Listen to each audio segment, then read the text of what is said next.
Brewers and the Astros here at Minute Maid Park in Houston, Texas.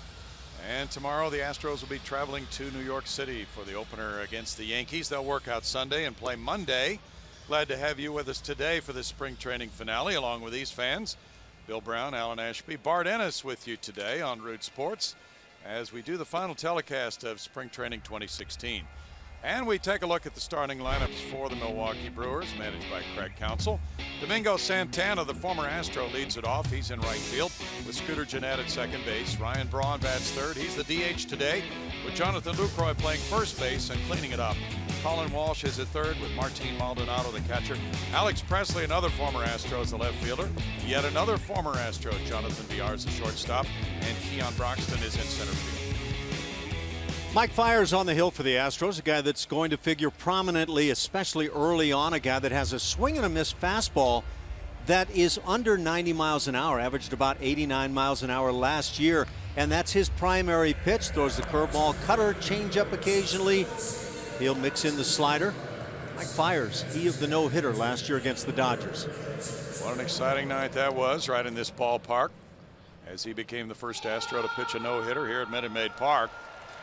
And now, as he is in this number 3 spot in the rotation, a final tune-up before going in number 3 of the regular season against the Yankees at Yankee Stadium. He starts off facing Domingo Santana. .351 for Santana, including a homer and 5 runs batted in, with that OPS of .995. An outstanding spring for Santana.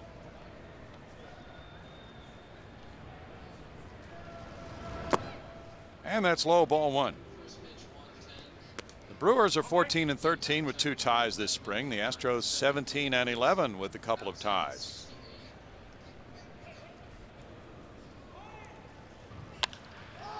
Fastball is popped up.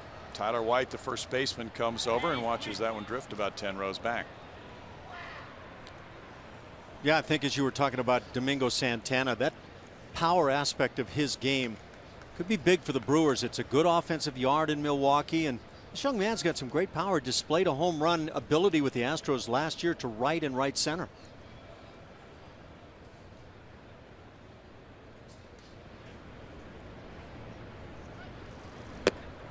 Fastball is up and it's 2-1. Mike Fiers, of course, as you indicated, worked his way through the Milwaukee system before the trade that brought him and Carlos Gomez to Houston last year. It's a swing and a foul ball there for a 2-ball 2-strike count. And Mike is 30 years old now. He was born in Pompano Beach, Florida, went to Nova Southeastern College. Last year he was 7-10 with a 3.69 ERA between Milwaukee and Houston.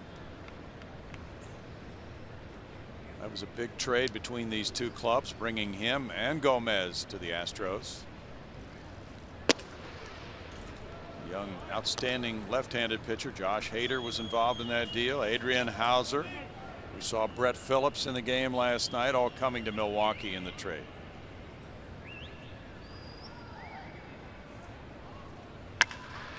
That one's hit to left. Colby Rasmus watching the flight of it, and he watches it go into the seats. A leadoff homer for Santana. 1-0 Milwaukee as Santana rips his second of the spring.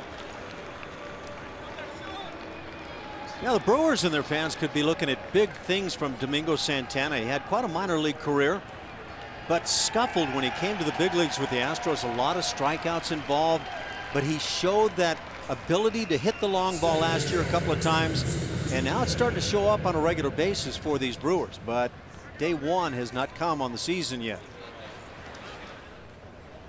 Well, Fiers is behind quickly 1-0 and now turns his attention to Scooter Gennett, 25-year-old second baseman, born in Cincinnati.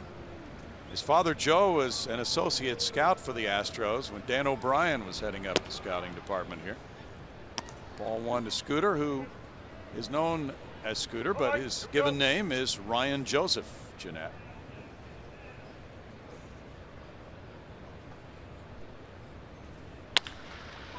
He cranks a line drive into the right field corner. Jake Marisnick over to play it and gets it back into the cutoff man, Altuve.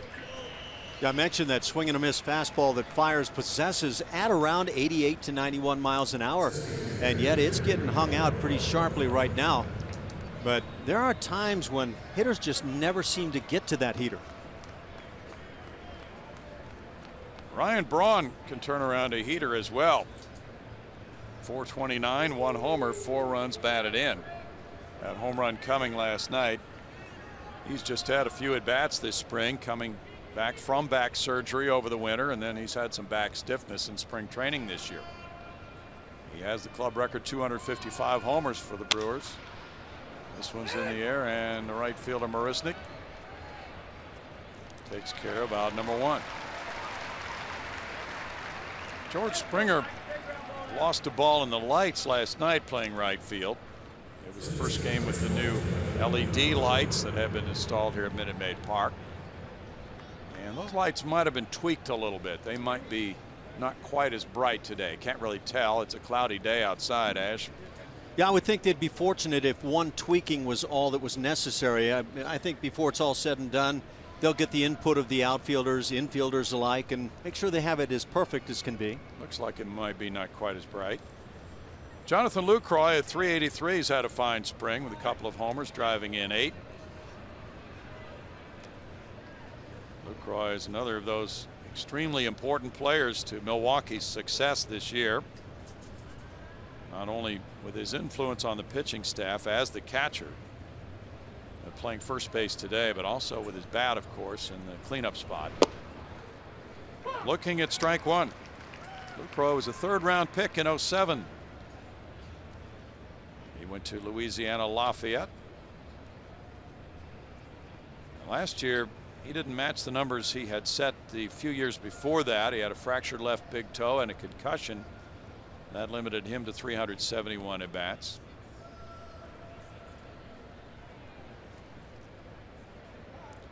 Fires with a quick move. White with a tag, and they make it pretty close there on Jeanette. Never as easy for the right-handed first baseman as the lefty, but this is a nice quick tag from Tyler White. Fires put it right there for him to make it a close play. Lucroy was an all-star in 2014. He hit .301 that year, drove in 69 runs.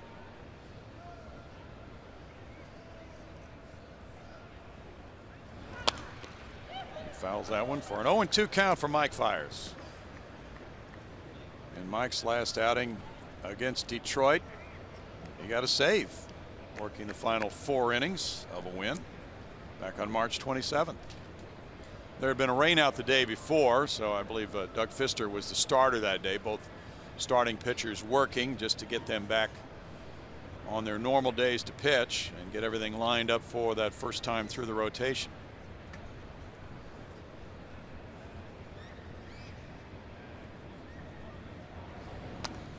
Foul straight back. And as AJ mentioned, Ash, when he lined up this rotation, he's looking for matchups.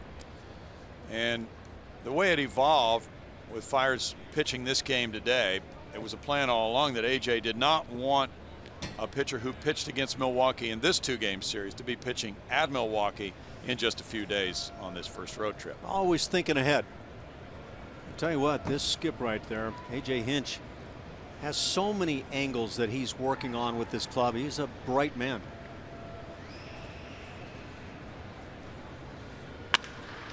That's a foul ball. Hit hard. Lucroy a little bit out in front, but he hit it sharply off Fiers. Yeah, we're hearing some noisy contact here in the first inning against Mike.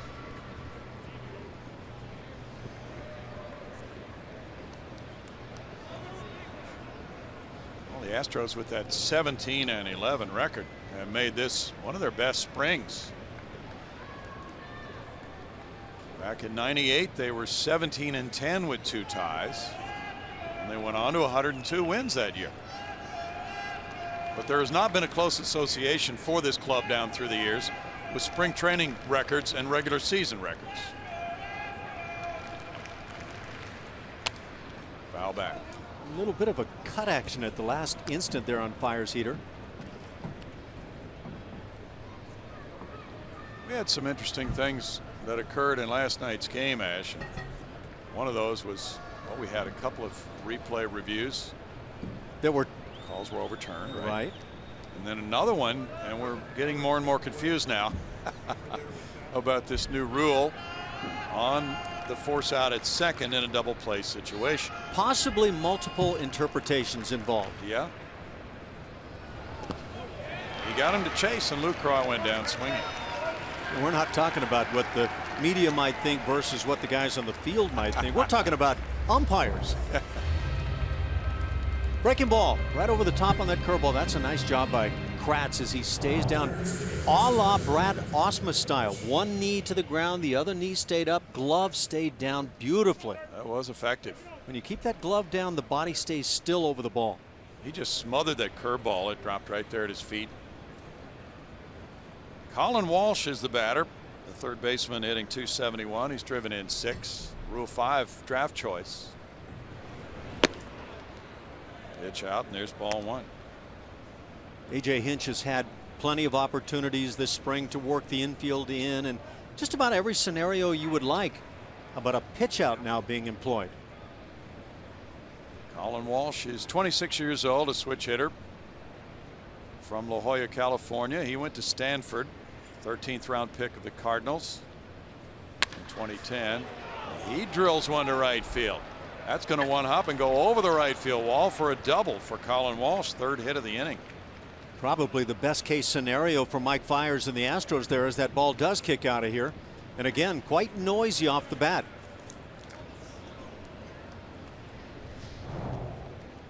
And again, a fastball up in the zone. That's where Fiers lives, even when he's successful. But for whatever reason right now, that fastball not deceptive. Well, the Brewers beat the Astros here last night 6-1. And they hit double figures in the hit column, and they're right at it early in this one with Martin Maldonado coming up next. Infield has shifted around, playing him to pull. He takes ball 1, and Maldonado will be the backup catcher. 349 for Maldonado, 1 homer, 7 runs batted in for the 29-year-old veteran from Puerto Rico. Milwaukee signed him as a free agent back in '07. He had 229 at bats last year for Milwaukee. Off speed pitch floats in for a strike. 1-1. Eric Cooper is the home plate umpire today. That's an excellent spring for Maldonado. Brewers train in Arizona, where the offensive numbers are glittering quite often. 2-1. The Astros have their first week of play on the road before opening here on the 11th of April against Kansas City. They'll play the defending world champions in a 4-game series, followed by Detroit.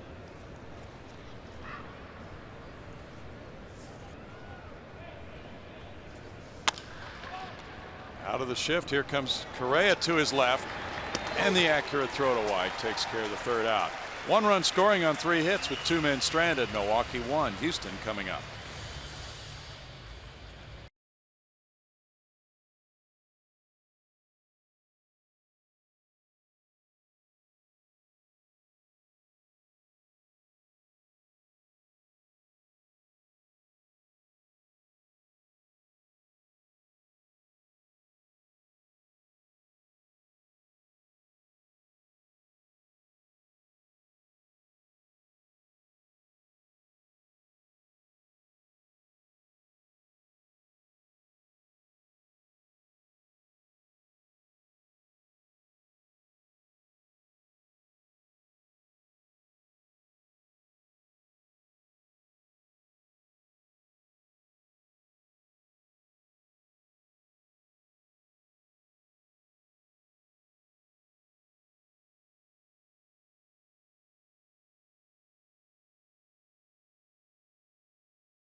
first inning. Now the Astros come up, line up for A.J. Hinch, Jose Altuve at second base, George Springer the DH, Carlos Correa the shortstop, Colby Rasmus in left field. He had the big home run bat going last year. Carlos Gomez plays center with Tyler White at first, Luis Valbuena at third, Eric Kratz the catcher, Jake Marisnick in right field. And as you see on the mound for the Brewers, veteran right-hander Matt Garza, now 32 years of age. Garza's been around. He's been bouncing around a number of teams. Started with Minnesota, on to Tampa Bay, the Cubs, Texas Rangers, and now the Brewers in his second season. Last year went 8-8 in 27 starts. Did a nice job in terms of holding down the hits against him, 143 in 163 plus innings. Garza's 32 years old, from Selma, California. He went to Fresno State. First pitch to Jose Altuve is up for ball one. Altuve has hit .275 this spring with 2 homers, 11 runs batted in.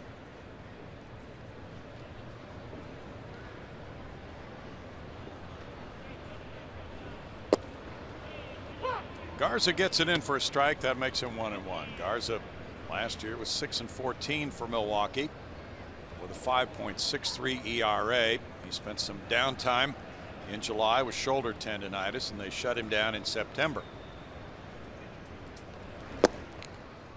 Altuve has been taking a lot of pitches this spring, more so than normal. 1-2.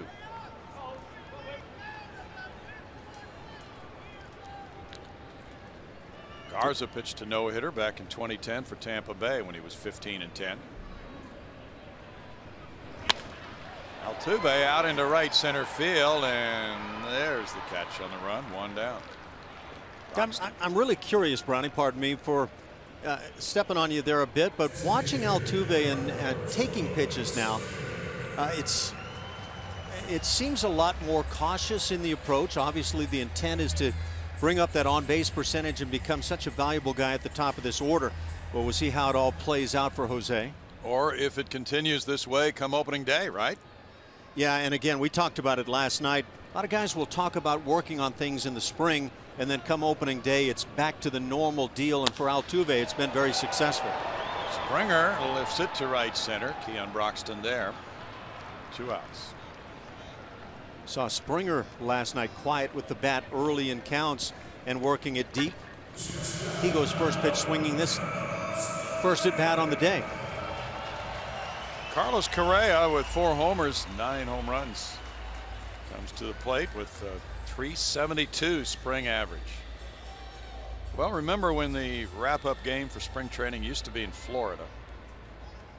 You guys sometimes probably had fines for guys not swinging at the first pitch on the final game of spring training, Ash. Funny you bring that up, because I was thinking about that not only for today's game, even yesterday, but you'd hear guys hollering in the clubhouse, swing the bats, let's go. They wanted the nice quick game and time to get out and move on toward the season. Well, when you had to travel back to Houston from Orlando, that urgency was there to get off the field. But I remember, and you might have been on this club, 2-0. I swear this happened, Ash. I could never justify it by looking it up. Oh yeah, I'll bet just like a guy making 3 errors on 1 play it happened, huh? But didn't they call a balk on Juan Augusto in the 9th inning to tie a game, the final game in spring training, when Hal Lanier was the skipper? Oh, that may have happened. I don't remember that specifically, but it sounds like something that was deserved at the end of a spring. Just your worst nightmare in a final game of spring training. Extra innings. 3-1. He took a close one. I wouldn't want to be caught taking that pitch. No. But when you're the reigning rookie of the year, yep, you've had a little reputation building.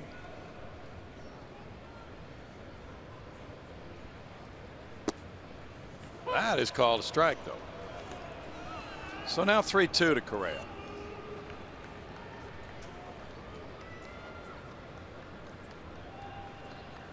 Intriguing little conversation between home plate ump and catcher. Yeah. I wonder if that was initiated by the catcher, maybe saying the last 2 pitches were in the exact same spot. Yeah. He might have had a point. Struck him out, and it's 1-0 Milwaukee after 1.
to start things for Milwaukee. The Astros home opening series is April 11th through the 14th. That's against the reigning World Series champions, the Kansas City Royals. Get your tickets by visiting Astros.com or call 1-877-9-ASTROS. This place will be rocking for that series, Ash. Should be. And of course, Kansas City has proven themselves the last couple of years to be an excellent team, but the Astros left an impression upon the Royals, I would certainly think, last year. Very hard fought series. Extremely enjoyable baseball. Mike fires back out for inning number 2, and it's Alex Presley up to face him, the former Astro. 310 for Alex with 3 homers, 11 runs batted in, and a good .420 on base percentage in the spring. Of course, the Royals do not have Johnny Cueto anymore. He's with the Giants now. There's strike one. They did retain the services of their fine left fielder, Alex Gordon, who was a free agent. Paying him some pretty good change to hang around KC. Yes. Rolled out to Altuve. Oh, low throw, and it gets by White. Backed up. Here's Kratz with a throw to Correa. They've got a rundown going. And it's back to White. And it's a tag out. Good play by Kratz. That was a nice play by the catcher, hustling up the line. It's an intriguing play. And it happens to guys when they are being checked out as to how they play a position. I'm talking about Tyler White at first base. Watch Altuve, generally a guy who is accurate with the throws, but makes a poor throw here. Can White pick him and make that play work out smoothly? He doesn't, but when it's all said and done, the hustle by Kratz gets the out. But that's one that I'm sure AJ and the staff down in the dugout are evaluating right about now. It's an error on Altuve, and then Kratz starts the 2-6-3 rundown play. Jonathan VR cuts through the fastball, and there's strike one. 196 with 3 runs batted in.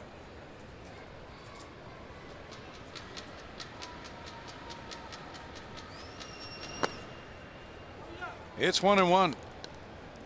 VR, it appears, will be the shortstop, at least for a while, for this Milwaukee club, which has an exciting young shortstop we talked about last night, Orlando Arcia. Tap to first, and White is there to take it. 2 down. So he may just be a placeholder until Arcia is ready to play in the big league. Pretty talented but unproven placeholder. A guy who is a little bit like Marwin Gonzalez in the sense that from the right side of the plate, he's got legit power. From the left side, more of the quick bat slap kind of a hitter.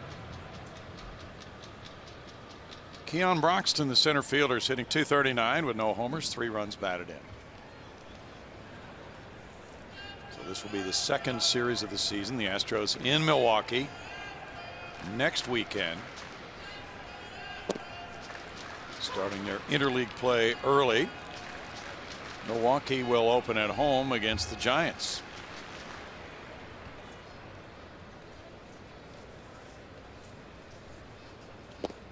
Curveball bounces well out in front of the plate, and it's 1-1. Well framed by Eric Kratz. I can't believe he didn't get the call on that one. Right in the strike zone, Ash, where he caught it. I tell you what, it's all about reputation.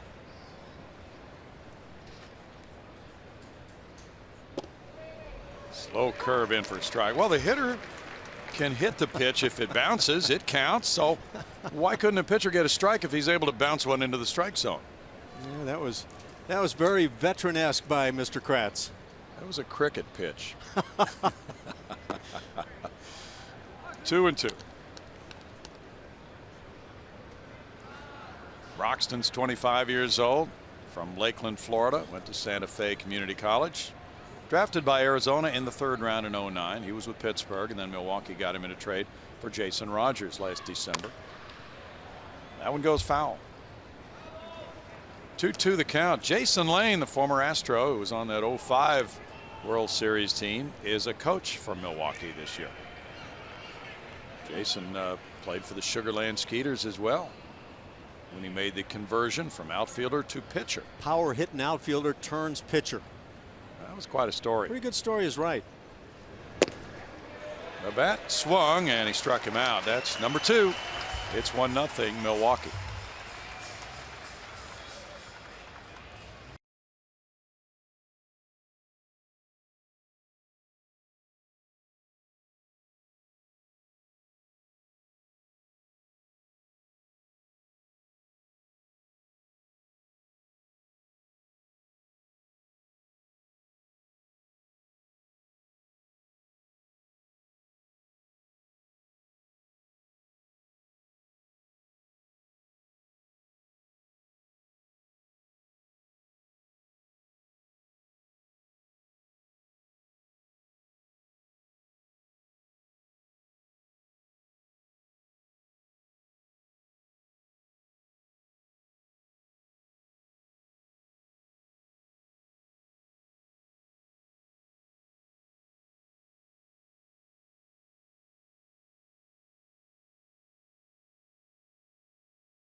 With Rasmus, Gomez, and White 2 up for the Astros, who were held to just 1 run last night. Lazy day for that youngster. Get yourself a hot dog. I don't know, a number of things to go with it. In a ball game, you got yourself a great day.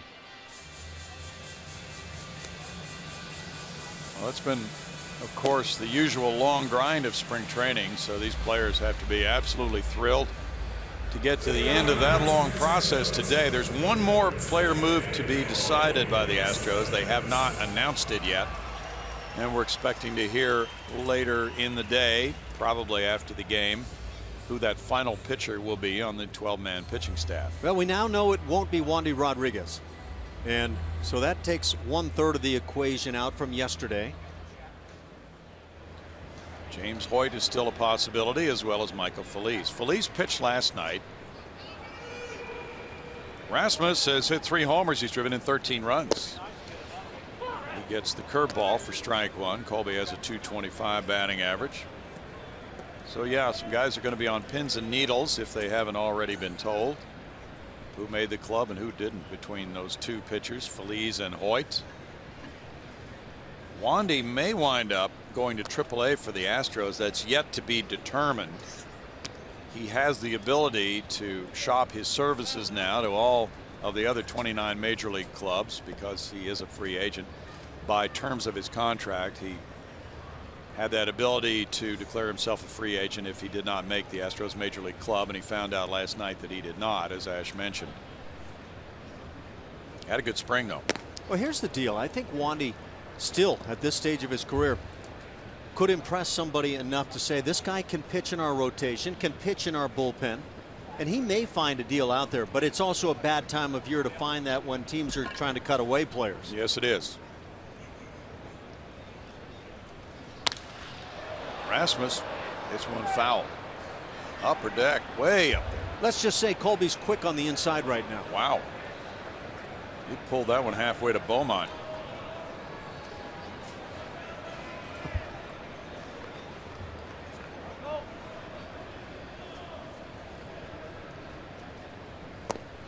And a swing and a miss, gets a strikeout. That's 4 in a row, 5 in a row now. No, 4 in a row set down by Garza. 2 with strikeouts. This right-hander used to throw harder, but the Brewers are counting on him to still have that success in a starting rotation. He was a first-round pick of the Twins in '05, the 25th player drafted that year. He's won 81 major league games with 89 losses. Carlos Gomez, the former Brewer, at 184 has 1 homer and 2 runs batted in. There's strike 1. Here's what happens a lot of times when a hitter says, I'm going dead red first pitch. I'm going to get that fastball and juice it, and then you get that little slider, and you're not even close, and it's part of that aggressive style. 1-1. But a guy that's as dangerous and aggressive of a combination as Carlos Gomez, I think he will see a lot of those sliders and something other than fastball on first pitch.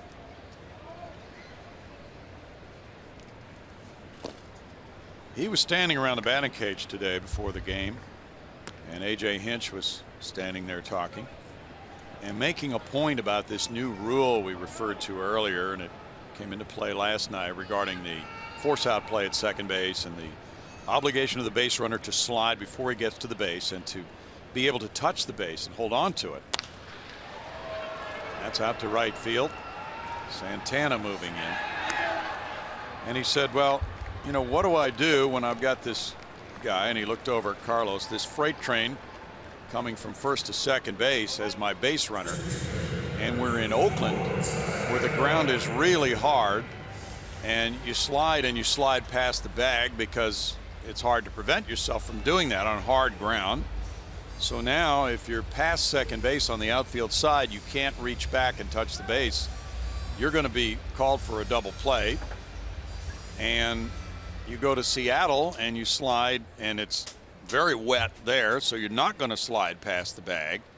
It brings up a whole new spin on this new rule and things that we're working through that could happen this year. As if there weren't enough variables already on this play, huh? Yeah. It sounds like there are a number of different interpretations already, and I think it's going to be a little helter-skelter-ish start the season. I think it's going to be tough on managers to know what to expect. Yep. 1-1 to Tyler White. What an exciting spring. Hitting .362, 2 homers, 11 runs batted in.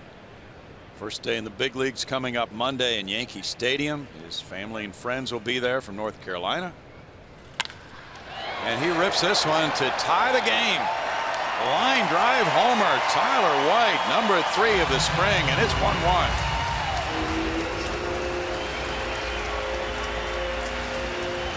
Welcome to Houston, Tyler White. That is fun. It's not a regular season game. It's not his first major league home run, but that is fun. And we've kind of already seen a little bit of what we're dealing with. A guy that can swing the bat, but question marks defensively down at first base. It's a 1-1 game as White cranks one out. He hit 14 last year between Corpus Christi and Fresno. Has not been a big home run hitter, but has a career .311 batting average in the minors with a .422 on base average. Luis Valbuena looks at ball 1, but Tyler was talking with Julia Morales before the game yesterday and saying that he would like to do more damage and pick out more pitches to really try to drive this year. Who wouldn't? But I'll say this, Brownie. He's got the strength to pull it off, and watching him take batting practice today, I could see some focus on actually trying to drive some baseballs. Now that can be a good thing or a bad thing depending on what a guy's working on, but he was letting it fly, and it paid off in the first at bat. That's line foul. 1-2 to Luis Valbuena, a .282 hitter with 1 homer, 5 runs batted in. But if you want to make it, if there are question marks about your game defensively at the corners in the infield, and you want to make it to the big leagues, you better do more than just get on base as one of those corner guys. You better drive the baseball.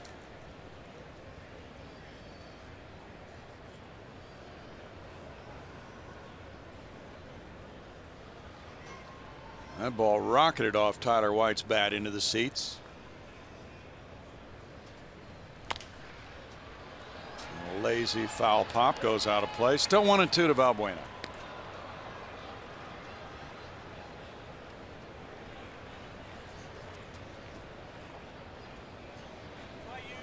Dallas Keuchel will become the first Astro to make consecutive opening day starts since Roy Oswalt started 8 in a row from 2003 through 2010.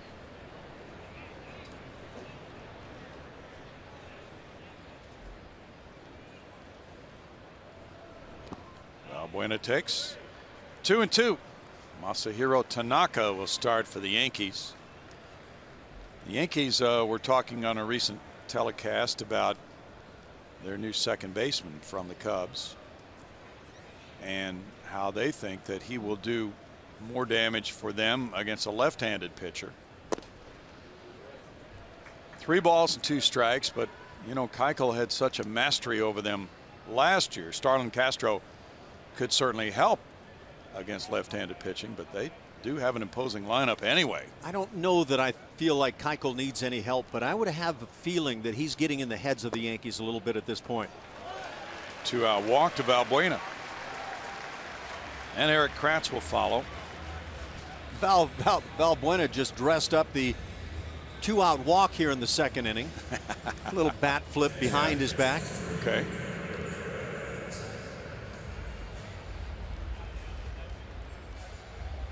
Eric Kratz with a .222 average, 1 homer, 1 RBI this spring, came from the Padres on Monday in that trade for Dan Straley. What would Goose Gossage think of that bat flip? Oh, he would have an opinion. VR's throw offline, and that allows Kratz to reach. That throw from deep in the hole, moving toward third, offline, and Lou Croy had to come off first base. You know, this is one of the reasons he may not be playing every day as a shortstop right now. He does have a load of tools, but he had Eric Kratz, the catcher, a guy who doesn't run well at all going down the line, and instead of planting the right foot and trying to make an accurate throw, there was window dressing, and when it's all said and done, your pitcher has to face another hitter. It's ruled an error on VR. Jake Marisnick had a bit of a sprained ankle a few days ago. He said he's fine now.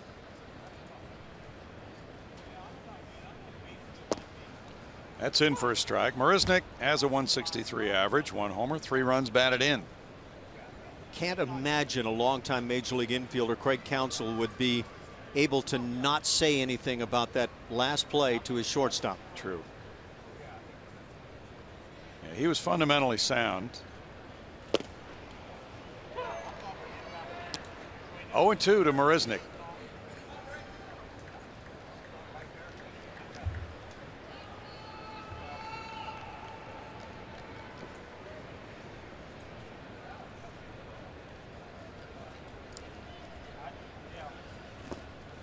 And he checked his swing on appeal to the first base umpire. It's verified. 1-2.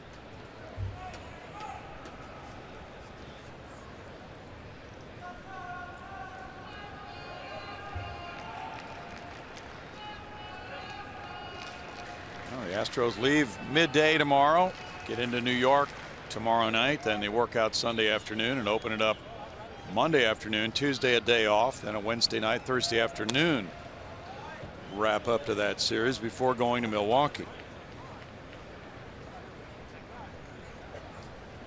That April schedule is daunting for the Astros. Team got off to such a great start in April last year. Went 27-14 in those early games, and then, you know, clawed along the rest of the way. But it shows that whether it's early, middle, or late, every part of the schedule is important. So there's the way it looks. Playoff team in the Yankees, playoff team in the Royals, playoff team in the Rangers in those first 3 weeks.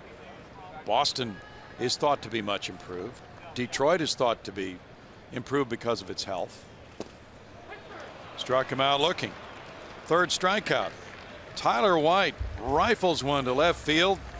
His first home run at Minute Maid Park. It is a spring training shot, but still a very good swing of the bat to make it 1-1.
And the Astros had to face some really tough pitching themselves, but Mike Fiers came out on fire. And that high heater combined with the breaking ball and changeup put him in the record books with that no-hitter. And it also put him in the hearts of a lot of Astros fans that night.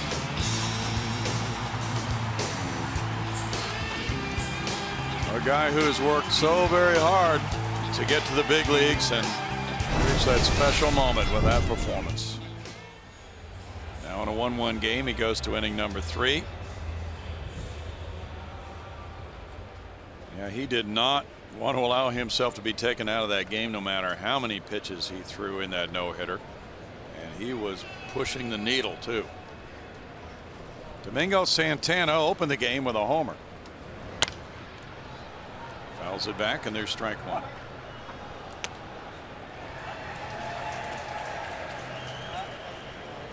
Boy, that was a series for the Astros, wasn't it? With Clayton Kershaw and Zach Greinke starting 2 of those games, and the Astros swept the 3-game series. Yeah, on paper, it looked like one of those series where you kind of gulp going into it, but when it was all said and done, the Dodgers were gulping leaving town. Exclamation point distributed out there by Mike Fiers.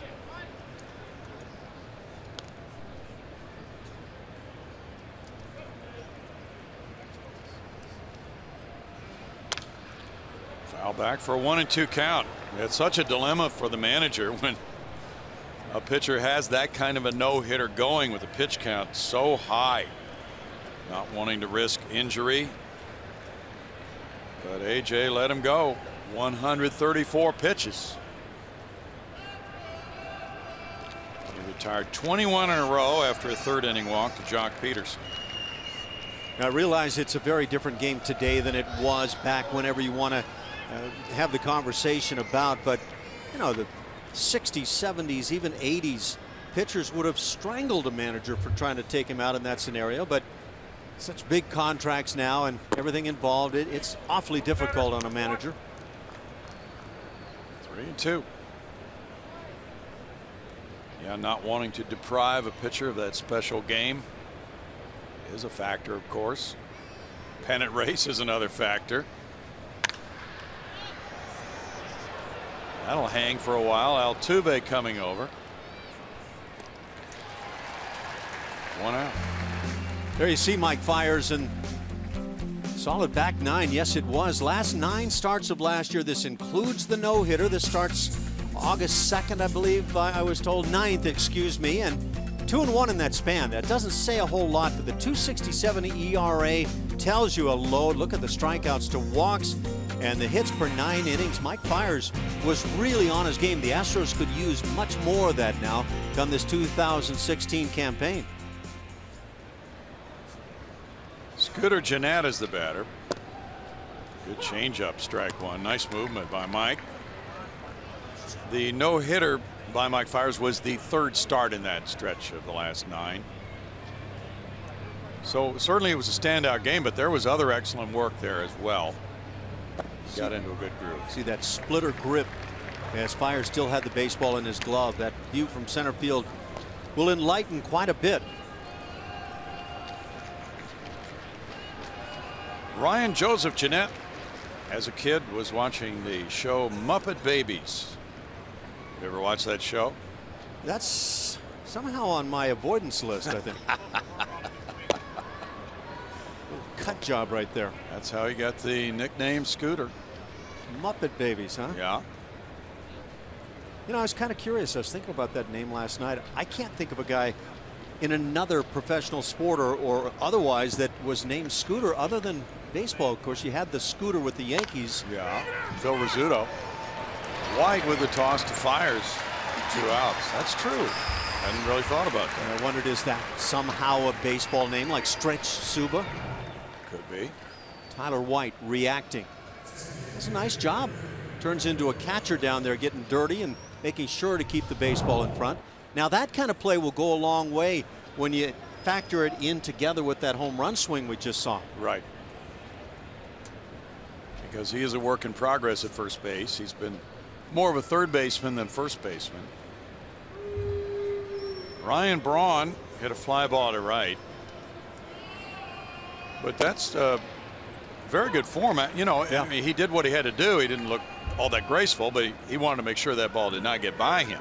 Well, you might have seen, Keith Hernandez, and all really kind of going back too far talking to Keith Hernandez. Let's go Jeff Bagwell. He might have, with those great hands, just kind of flicked at it and came up with it cleanly. But if you don't have those hands, then you want this kind of gritty style. Yeah. Yeah, the play went 3-1. No style points needed. And he did take that step toward the bag with the underhand toss to the pitcher. Yeah, everything was right.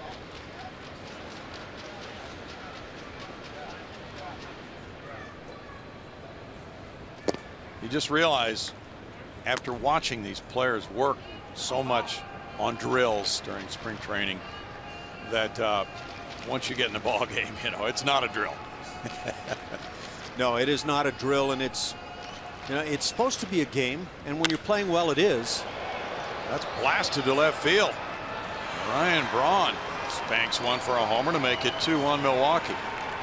Like last night, Brownie, another breaking ball that gets launched by Ryan Braun. Went down for a curveball and lofted one last night. This time, slider that stays through the heart of the plate, and Ryan Braun having some fun here as he closes out spring training. He looks ready to go. Watch where this little slider stays right through the heart of the plate. Even on that inner third. But Ryan Braun is a great hitter, but he is destructive on breaking pitches.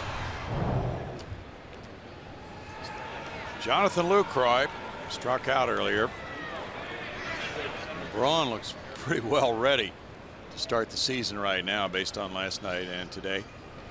It's kind of that, how many at bats do you need for spring training? Braun would tell you right now, about 15 will do. Yeah.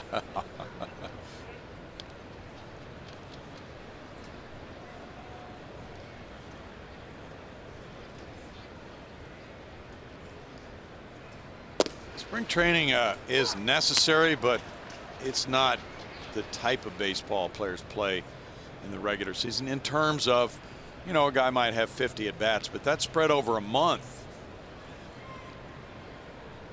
Necessary evil is what I was kind of hearing in my head when you use the word necessary. Yeah.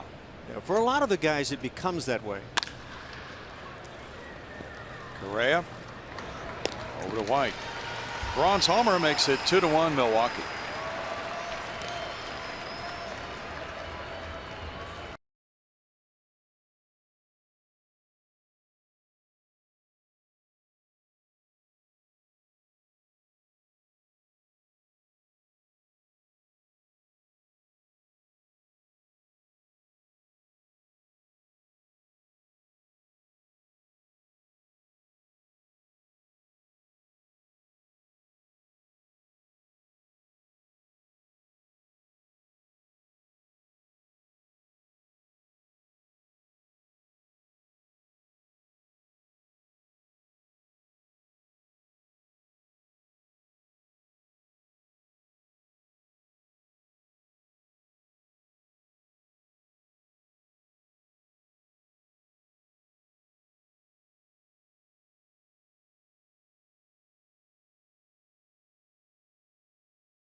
In the home third inning, and did he ever provide some punch?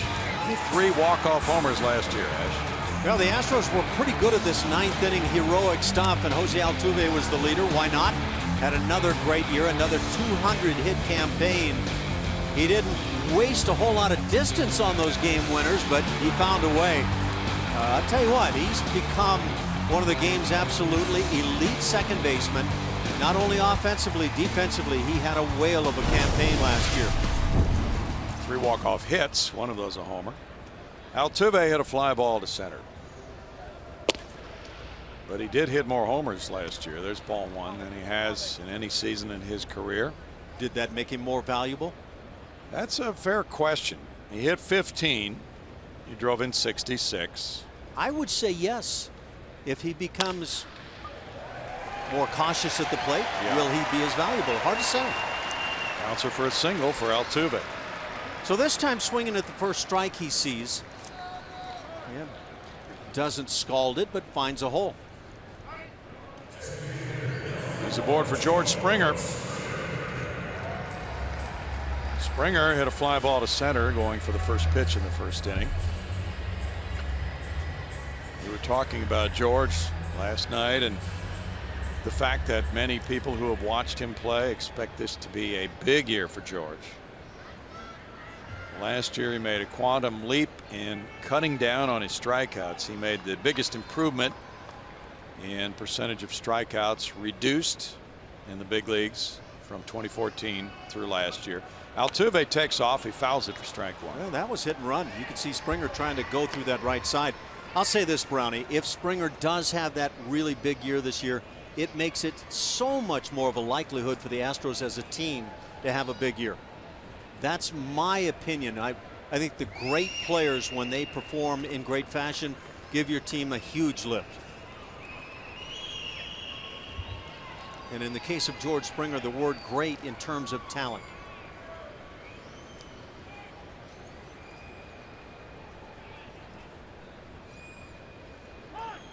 Time called. Jose Altuve looked like he's ready for the season to start in terms of the jump he just had. Yes.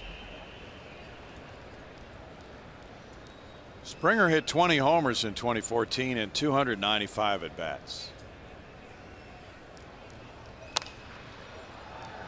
Fouls that one away, and it's 0-2. Last year he hit 16 homers in about 100 at bats more than in 2014 in the big leagues. But his batting average climbed from 231 to 276 last year. And he had a 367 on base average. 16 homers, 16 steals. He could easily be, of course, a 2020 man. 1-2, and many people do expect that and perhaps even more from George this year. Yeah, I'm in that Moore camp in terms of pure tools and talent. I could see him stretching 2020 by a wide margin. He was a 30-30 player in the minors in 2013, first in the minors since 2009. 2-2. In fact, through his first 180 games, George has a club record 36 homers.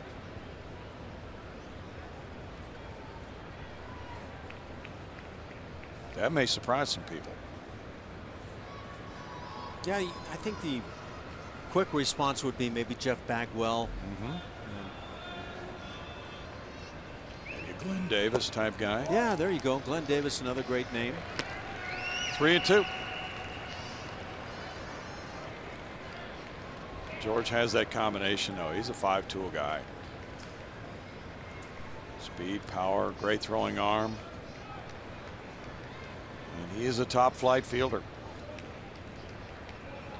He can hit for average, and he may be able to increase that again this year. Altuve goes, hits a strikeout. The throw is there early, and the tag makes it a strikeout throw-out double play from 2-4. Well, that was a heck of a throw. Yeah, it was a laser from Maldonado.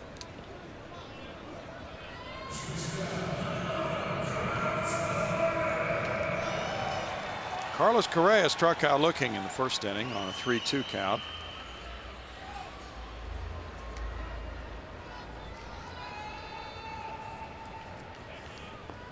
Pretty wise right there. Carlos Correa tapped himself on the chest saying, hey, that's my bad.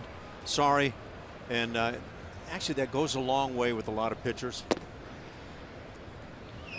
1-0 to Correa, and it was announced yesterday that Houston Children's Charity and Carlos are joining their Restless for the Cause campaign, which will raise dollars to purchase beds for needy families in the Houston area.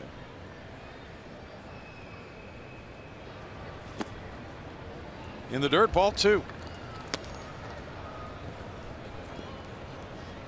Astros have released some players from minor league camp. Travis Ballou, Jake Buchanan, and Joe Sclafani. And we were hearing that Buchanan was picked up by the Cubs. Jake Buchanan's a guy that can help a lot of teams. I would think he's not going to overpower on the mound, but throw strikes and reliable in that regard in any bullpen, I would think. Loaded with talent, that's what happens.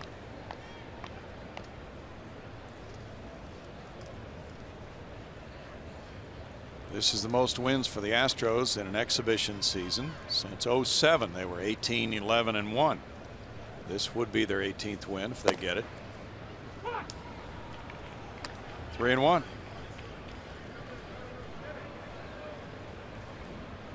One of the things I've heard Carlos Correa had committed to working on this spring was not swinging at the inner third fastballs toward the hands. And he took one on the 3-0 right there. Maybe just a 3-0 decision. But that's also a pitch that we've seen him launch pretty well.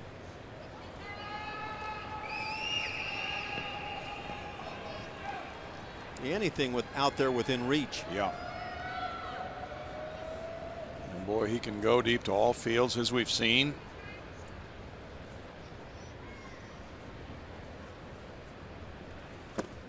This time it's a walk.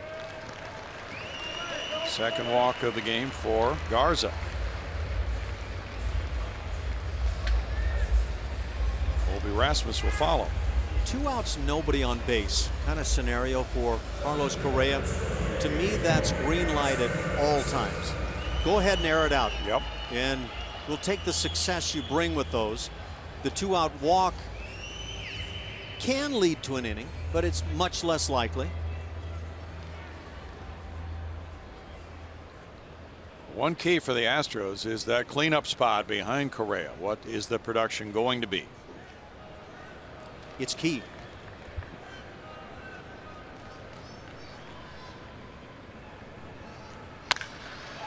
Ripped into right by Rasmus. Correa heads for third base. Santana fires into second. That's a sharp single.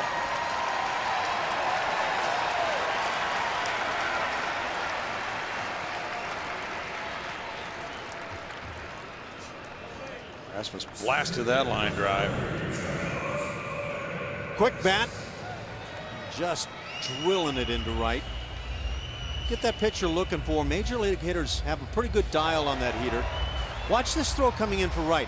It wasn't even an air out job by Santana, but you can see he's got the tools to be a right fielder. Carlos Gomez would try to cash in here. First and third, 2 outs. Go hit a fly ball to right field in the second. Well, the Astros getting some better swings today than last night. They looked flatter than 5-day-old root beer in that game last night. That's the way to break it out. Foul back for strike one. You looking forward to Yankee Stadium? I was just thinking about how much I was looking forward to that drive back home this evening. You could freshen up the pace of this game for my liking. Well, Friday afternoon on the highways in Houston. Reinstitute those fines for taking the first pitch. Now we're talking about pure baseball.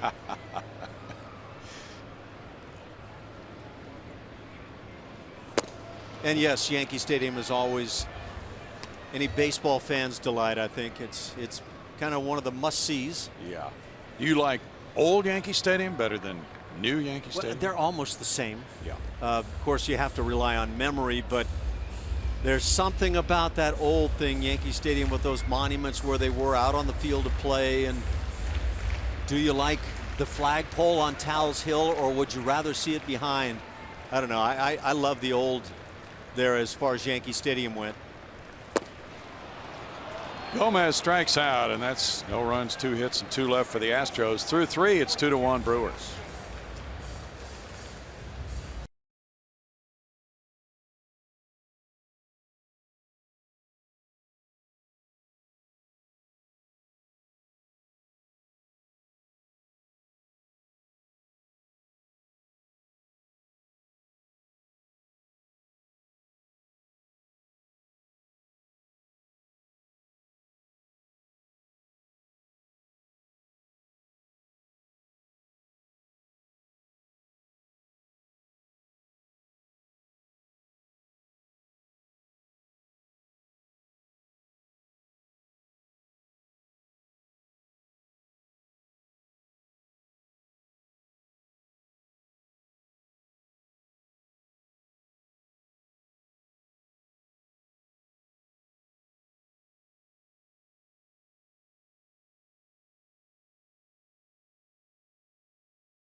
runs accounting for all the scoring in this one so far. Brewers on top 2-1 as we move to the fourth.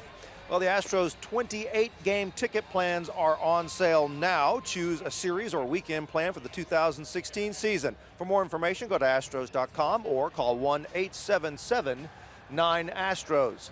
Mike Fiers out to start his fourth inning of work here. And as I toss it back up to you guys, you know, you were talking about that 9-game stretch last year where Fiers was so good. But within that 9-game stretch, there was a 4-game stretch from August 9th through August the 29th. 4 starts in there where he gave up just 2 earned runs in 27 innings pitched. That included the no-hitter of the Dodgers, another big start out in Oakland. So, yeah, when Fiers gets it going like that, boy, he's a guy that can really dominate. Well, his delivery is rather complex, as you know, Bart, and that makes it interesting to watch him. Colin Walsh is the batter. He doubled to right field. There are a lot of moving parts for Mike on this delivery, but it's so deceptive to the hitter, the way he throws that left arm up and out. It's tough to pick up the baseball coming out of his hand. Something about that delivery that you bring up, Brownie, where the lead shoulder, not only guys that throw the arm up in the air, but that lead shoulder goes up before the delivery, and it causes a larger move where the right shoulder has to come up and over, and it produces a fastball that hitters struggle with for whatever reason. Left shoulder up, right shoulder has to rotate and come right back over the top. Just a little bit high, apparently. 2-1. Yeah, so everything has to be in sync with that delivery. It does not make it all that easy sometimes to put the ball where he wants. So you see that guy that does that, and he tends to leave that fastball up quite a bit. It's just the inability to get back in time with the right side.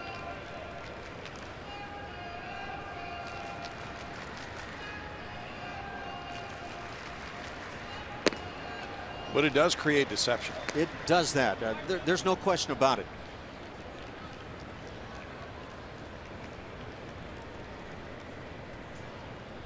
Don Sutton was a bit that way. Yeah. Rick Sutcliffe, who's still around the game. That's true.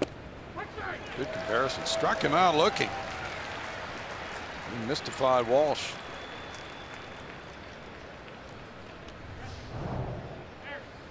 You're not looking at it as if you were a hitter, but you can see the mechanics we're talking about. And if you're delayed at all getting that right side back on top, you tend to leave it up. And we said right from the start of play tonight, Mike Fiers lives up with that fastball, and it's not 95 miles an hour, but he still succeeds. Martin Maldonado looks at ball 1. And on the other hand, you might have a pitcher without any deception who's throwing 96, 97 and getting hit hard because the hitter just gets a little bit earlier look at that ball.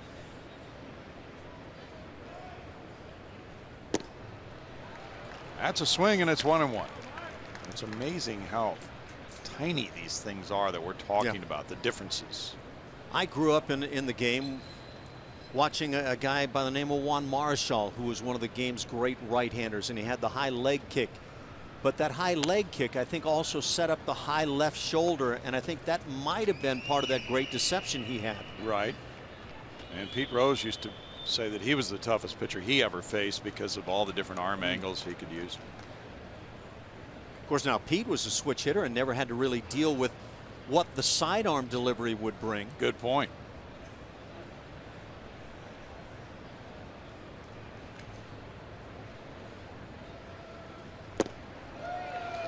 Not a good swing, and he strikes out Maldonado. For whatever reason, that deceptive part of the game for Fiers is starting to build now from what the first inning showed. Yes. Seems to be in a better rhythm now.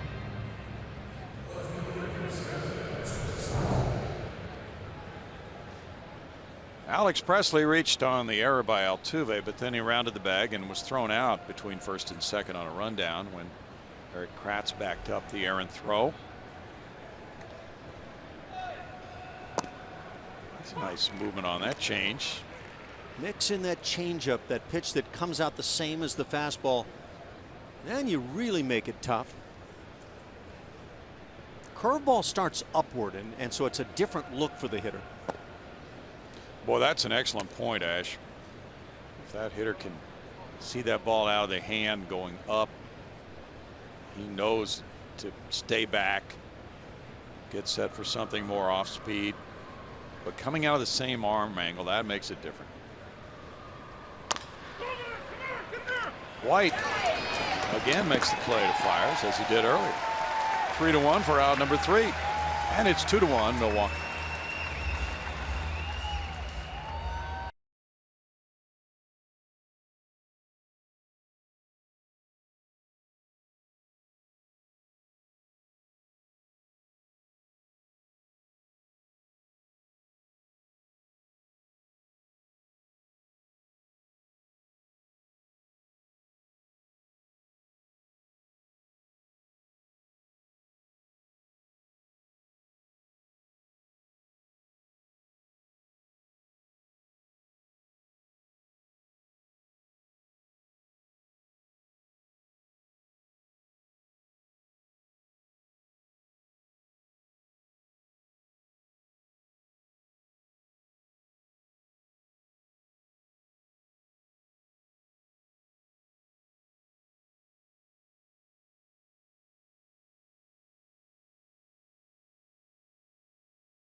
Two to 1 ball game. Luis Valbuena talking it over on the bench. Brewers leading the Astros.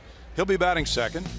Here's the first base carousel for the Astros since 2012. The starts at first base. We go back to Carlos Lee and Brett Wallace, and then Wallace, Carter, and Pena, Singleton, Guzman, Mark Krause, Carter, Valbuena, and Gonzalez. Of course, you're always looking for Jeff Bagwell, but he's hard to find.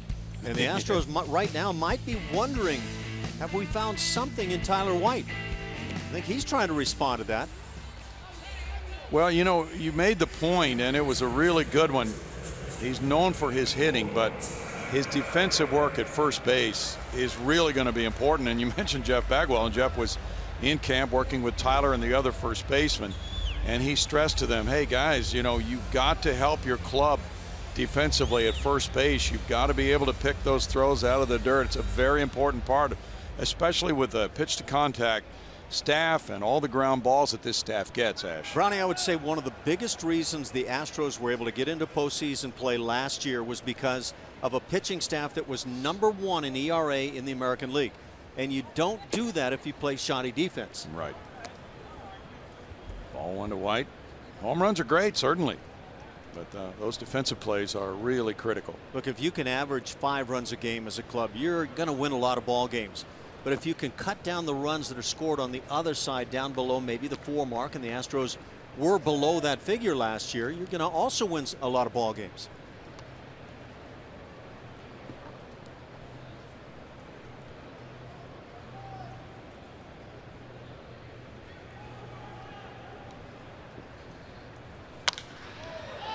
Got underneath it and skied it out toward the center fielder, who lopes in. And Broxton has it, 1 out. Luis Valbuena will be coming up next. He drew a walk earlier. Mark Hamilton's watching in the Atlanta, Georgia area. Milo's son to be here for the home opener, he tells us, on the 11th with Kansas City. You got the hotline going, huh? Got the hotline going. Luis Valbuena drew that walk his first time up, and with that .282 average this spring, he feels he's made some progress in terms of being able to hit for a higher average. The home runs were a single season high for him as a big leaguer. There's ball 1. Power hitting third baseman last year who played solid, if not great, defense at that place. And the only thing you can really add is starting to get on base now with that ability to hit the baseball around the park, draw some walks. Well, as everybody knows from watching the Astros last year, they were more of a slugging team than an on-base team. Now, Luis hit .224. He had a .310 on-base average, hit 25 homers. Career .228 average. Kind of a solemn bench right now. Is that the way it gets as you get down to the wire and get ready for opening day? Maybe.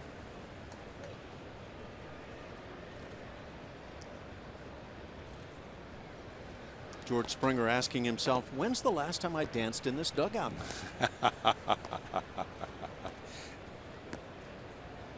We get a mound visit.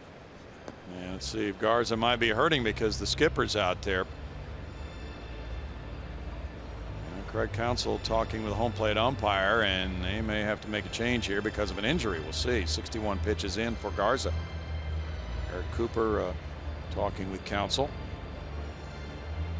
Eric Cooper saying, hey, it's a spring training game. Can't we make another a different way to make this work now? Well, one of the athletic trainers is coming out.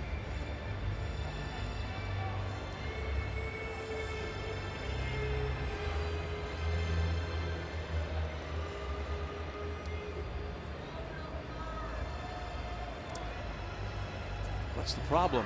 I don't know. My glove seems to be stuck to my face. Yeah.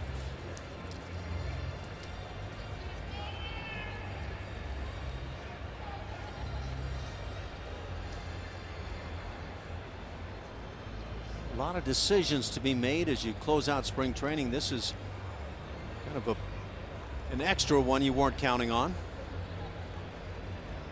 Are they going to try to patch him up and send him back out there? Doesn't look that way at the moment, I would say. No. I imagine the larger question for Craig Counsell and the Brewers is Matt Garza going to be available for that first week of the season? There's a little complication here. Cooper comes over to talk to A.J. Hinch and explain things to him.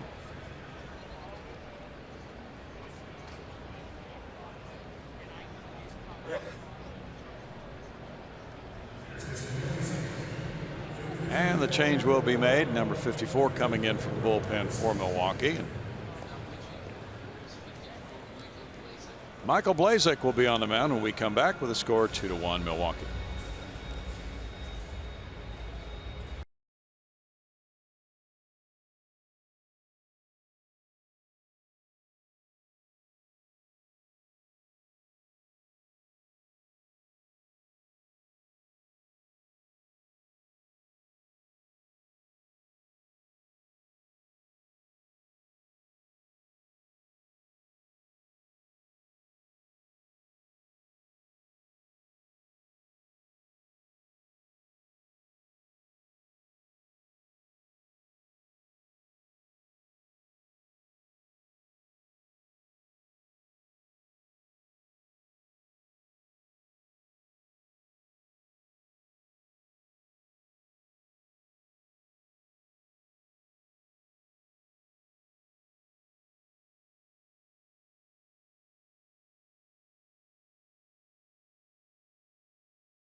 Many plans are on sale now. Pick games and great seat locations with the 15-game flex plan, or you can choose the best giveaways with the 10-game award series package.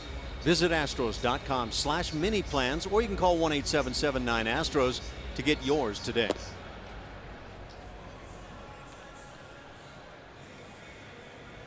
Mike Blazek has been warming up. Blazek coming in for Matt Garza. Garza went 3 1/3 innings, allowing 3 hits and a run, walking 2, fanning 5.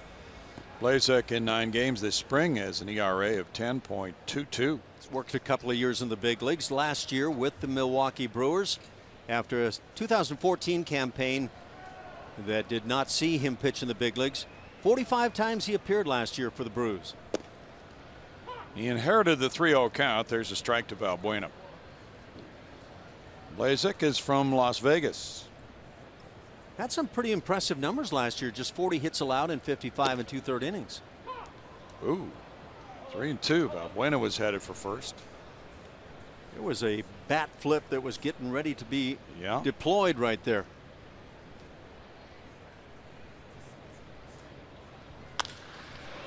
And in Instead, he drives one to center, but Broxton is there.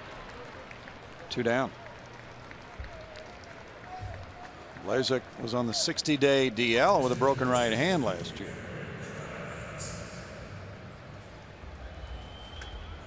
Eric Kratz reached on an error back in the 2nd inning. Well, opening day starters around the majors. We know Dallas Keuchel for the Astros. Garrett Richards will be starting for the Angels. He's the first pitcher for them other than Jared Weaver to start on opening day since Joe Saunders in '09. Garrett Richards so impressive at times over the past couple of seasons. I was looking at some of his spring numbers though early on in camp. I didn't see what he did the second half of the camp, but didn't look like he was having great success. Sonny Gray will start the opener for Oakland this year. Out to center field, Broxton without number 3. We go to the 5th and it's 2-1 Milwaukee.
Brewers lead it. They have homers from Domingo Santana and Ryan Braun. The Astros have a long ball from Tyler White. We look at news and notes around the AL West. Yu Darvish will not be back for probably a couple of months for the Rangers, but Cole Hamels begins the season in their rotation after they obtained him in a trade last year. Ash. Liked what Cole Hamels was able to do, at least if you look at it from that Texas Rangers point of view. He was good. A lot of times those mid-season acquisitions don't live up to what they're trying to pull off, but Texas is going to be formidable, I would think, and they had a way with the Astros last year. They were 13-6 against Houston. Rebuilt bullpen for the A's, including Ryan Madson. And Scott Servais, the former Astros catcher, is the new skipper of Seattle. Leonis Martin takes over in center field. They traded for Adam Lind, giving them another stout bat in that lineup with Robinson Cano coming off an off year and Nelson Cruz a big basher. They have rebuilt that staff in Seattle. You like what they've done? Well, on paper, I mean, it looks good. Scott Servais, to me, I could see him as a real leader of men. King Felix, of course, will be their opening day starter. Foul ball, and it's 0-2. I believe they are at Texas against the Rangers. We'll check that. That could be quite a duel. Marcus Stroman will be the Blue Jays opening day starter at age 24. Third youngest in their history. There's a crisp fastball and a strikeout. Andrelton Simmons, as a magician, he's going to be the shortstop for the Angels. That's a pretty big acquisition if he turns out to be the player the Braves thought he was a couple of years back. Oh, come on. He did that on purpose? No. I think that just kind of happened. Yeah. Use the force, Luke. Wow, is that amazing? Yeah. He is reputed to be some kind of special defensive whiz. Broxton fouls it for strike 1. Willie Peralta will be the opening day starter for the Brewers against the Giants.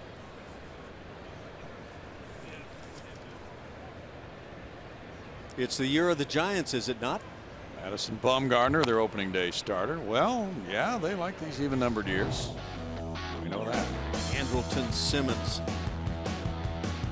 We've seen some highlights at shortstop, no question, but this guy's rather amazing.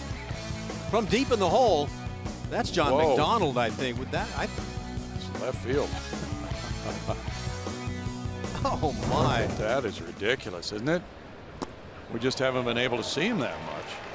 Strikeout number 6 there for Fiers, who really has it going now. He struck out 4 of the last 5. How'd you like to be the hitter that, and I'm not implying that somebody got thrown out on that play, but that would get thrown out on that play from rather deep in the hole at shortstop? Wow. Played with Rico Cardi in a day when he had very bad hamstring, but as fate would have it, he was swinging a wicked bat at the time, and they were throwing launch jobs from left field on rockets he was hitting. Strike to Santana, who opened the game with a home run. Ernie Lombardi, the catcher for the Reds, won a batting title. He was one of the slowest guys around. Well, that makes me think of Joe Torre. Yeah, that's true. Joe grounded into a ton of double plays, but boy, could he hit. He hit, what, 363 one year? It's ridiculous. Was that the year, same year, or close to when, remember Norm Cash with the Tigers hit about 361 one year. He did. Just out of nowhere.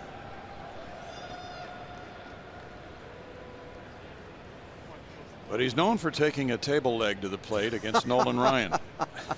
Was that Nolan Ryan or was that Sandy Koufax? I don't know. I thought it was Nolan. Yeah, 2-1. The version of that story I heard was Sandy Koufax. Either way, I've never run into a table leg in the bat rack. So, rare circumstance. Wonder if he took any hacks in the cage with that table leg. 3-1. You ever see anybody take anything other than a bat up there to home plate? Not effectively. Matt Duffy's in the game at third for the Astros, replacing Luis Valbuena. Played with Nolan for a long time. I saw a lot of bad attitudes taken to the plate. Cubs opening day starter will be Jake Arrieta. It'll be Adam Wainwright starting for the Cardinals in their opener. Zach Greinke for the D-backs. Clayton Kershaw for the Dodgers. Bumgarner for the Giants. Corey Kluber for the Indians. He was shut out here last year by Dallas Keuchel 2-0. In for a strikeout. Boy, striking out the side. That's 7 in the first 5 innings for Mike Fiers. 2-1 Brewers.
2-1 here at Minute Maid as we head to the bottom of the fifth. We want to let you know that every Wednesday night home game is Dollar Hot Dog Night presented by Nolan Ryan Beef.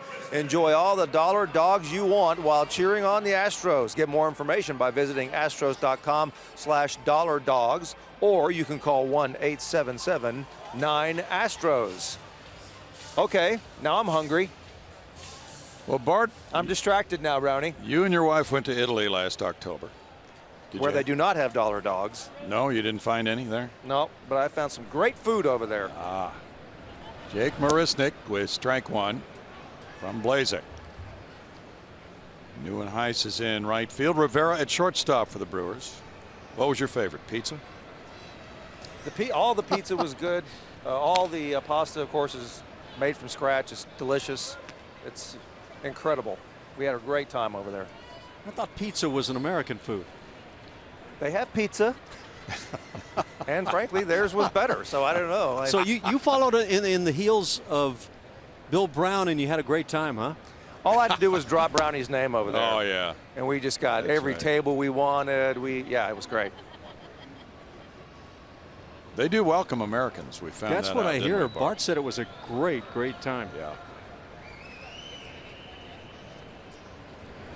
We left a calling card for you, Ash. There's a strikeout. Yeah, Jake Marisnick got off to a great start last year. That was an at-bat right there he'll want to forget very quickly. Did not employ the good swings. Some of that popcorn. great food that Bart was talking about. Altuve's 1 for 2. We just checked that Rangers opener is against Seattle, and what a dandy matchup that could be with King Felix and Cole Hamels Monday. Where are they for that? They're in Texas.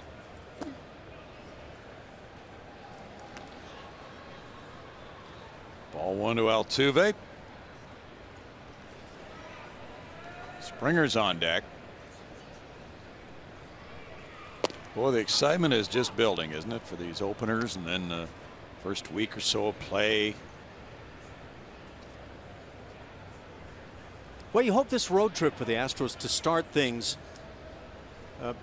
keeps them on that warm and fuzzy as they come back home to start it up. As you've mentioned, the month of April, some really good clubs opposing the Astros.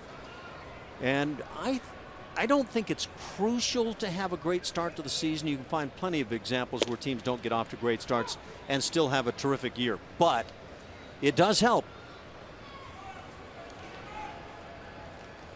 Well, it helped a lot last year in terms of building confidence. It did that.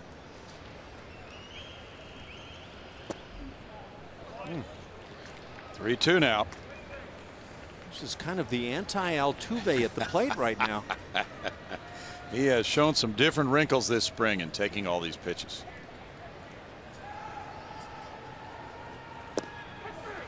And he took one too many. I'm just not sure I'm bought into this for the moment anyway. Blazek snapped one off for his second straight strikeout. He's retired 4 in a row in relief of the injured Matt Garza. We have not had a report on Garza's injury. George Springer's 0 for 2. Fly ball and a strikeout.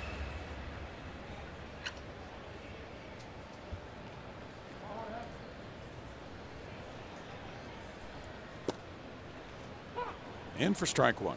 Well, that's a tough one for a guy like Garza or anybody who goes down to final game of spring training and has to come out with an injury. His velocity was not dynamic at all today, but he's still a guy the Brewers need in that rotation.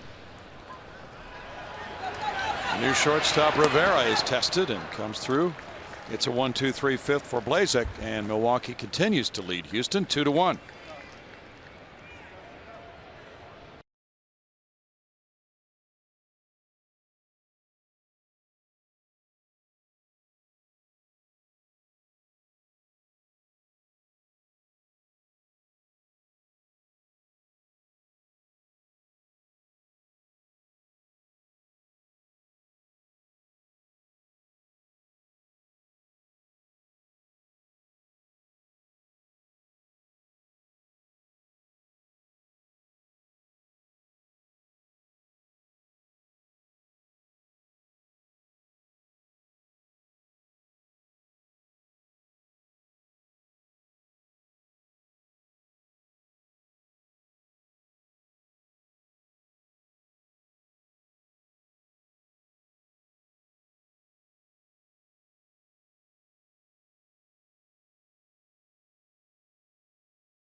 We go to the top of the 6th inning and fun being had. Dollar Dogs, not Dollar Dogs yet, but it's a good time with the Dogs. And we see what has happened over the course of the spring for the Astros. Their leaders, Carlos Correa, has had a great camp, hitting .372. He's hit the long ball, driving in runs. Jason Castro has really seen that bat heat up here toward the end of spring training, and he is currently swinging it well. That's a great sign for the season. Dallas Keuchel could not have been better. Did not allow a run over the course of the spring. 7 shutout innings. His last outing, 123 opponent's batting average against. And Will Harris kind of did the Will Harris thing that we grew accustomed to last year. So some guys are on a nice path now as we get ready for opening day.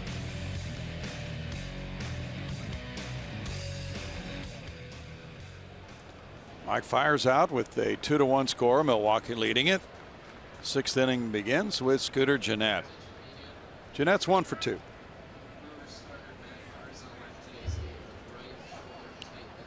Matt Garza left the game with right shoulder tightness. That announcement just made in the press box. That one's lined into left center field. 7 in a row had been set down by Mike Fiers, and 5 of the last 6 were strikeout victims until Gennett turned that one around. We've talked at length about Ryan Braun and Jonathan Lucroy, guys who Brewers for the time being are counting on, some of their vets, but Scooter Gennett swinging the bat very well. This is not Ryan Braun, but Aaron Hill. Well, he'd like to swing the bat like Ryan Braun did last time up when he homered.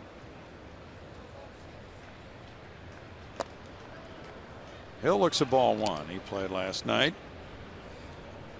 A veteran with a .220 spring average and 4 runs batted in. Yeah, he's been playing some third base, and of course a longtime second baseman as well, and we talked about it last night. His 36 home run season in '09 with Toronto, a real standout in his career. He drove in 108 that year. That pitch got in on him and he popped it up. Here's White coming over and giving way to Altuve. The shift was on and Tyler just kept coming over, but Jose moved to his left. Altuve looks a little annoyed that Tyler White thought he needed help over there for that pop fly. He says, "Get out of my territory, pal." I'll take care of business. There was White kind of coming in and Altuve looking at him like, "You got to be kidding me." Did you notice the back of my jersey, what it says back there? I catch all pop-ups. Might as well have a little fun. Yeah, he's been informed right about now. That's it for Mike Fiers. Very good tune-up for Mike coming out of this game with 1 on and 1 out in the 6th inning. Will Harris is on his way in with the score 2-1 Milwaukee.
Two to 1 ball game. Milwaukee leading Houston. The Brewers are trying to sweep this 2-game exhibition series after winning last night 6-1.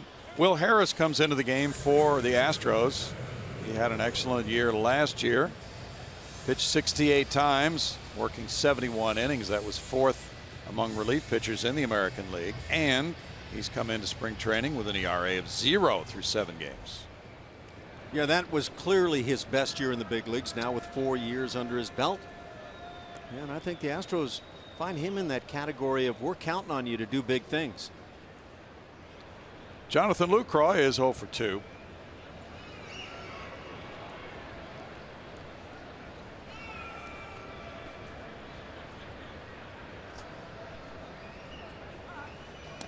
Well, Jason Stark of ESPN is writing an article about why the Blue Jays will win the World Series.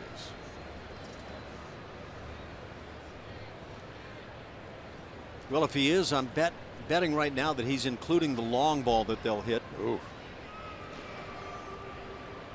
That's a bombing bunch in Toronto again this year. Too low now. Ready to begin the season with that club, of course, and add his home run bat along with Bautista and Encarnacion and Josh Donaldson and that bunch. I think Encarnacion might be absent at the start of the year a little bit, isn't he? I believe so, yeah.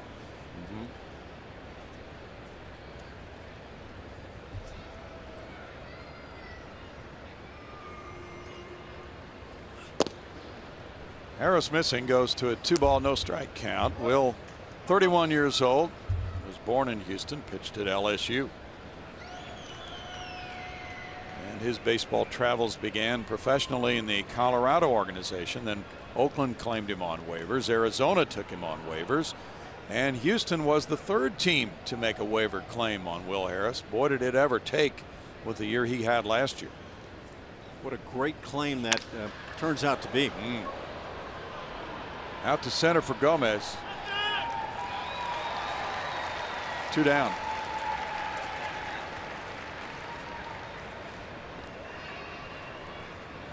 How about the Red Sox decision to go with Travis Shaw at third base over Pablo Sandoval? There's a lot of stories being written right now and talk shows dealing with that change at third because of Sandoval's huge contract, and he'll be taking a spot on the Pines to open the season. Who are you going to play, the guy that's best for your club to win or the guy that makes the most money? Unfortunately, a lot of times it's the latter. But in this case, kind of a gutsy move. Colin Walsh. That's a foul ball, strike 1. He doubled first time up, 1 for 2. That's a big decision, though. Sandoval didn't come to Boston in his first year last year with them in great shape, and apparently he's continued the trend. He was packing on a lot of extra pounds when he reported this year.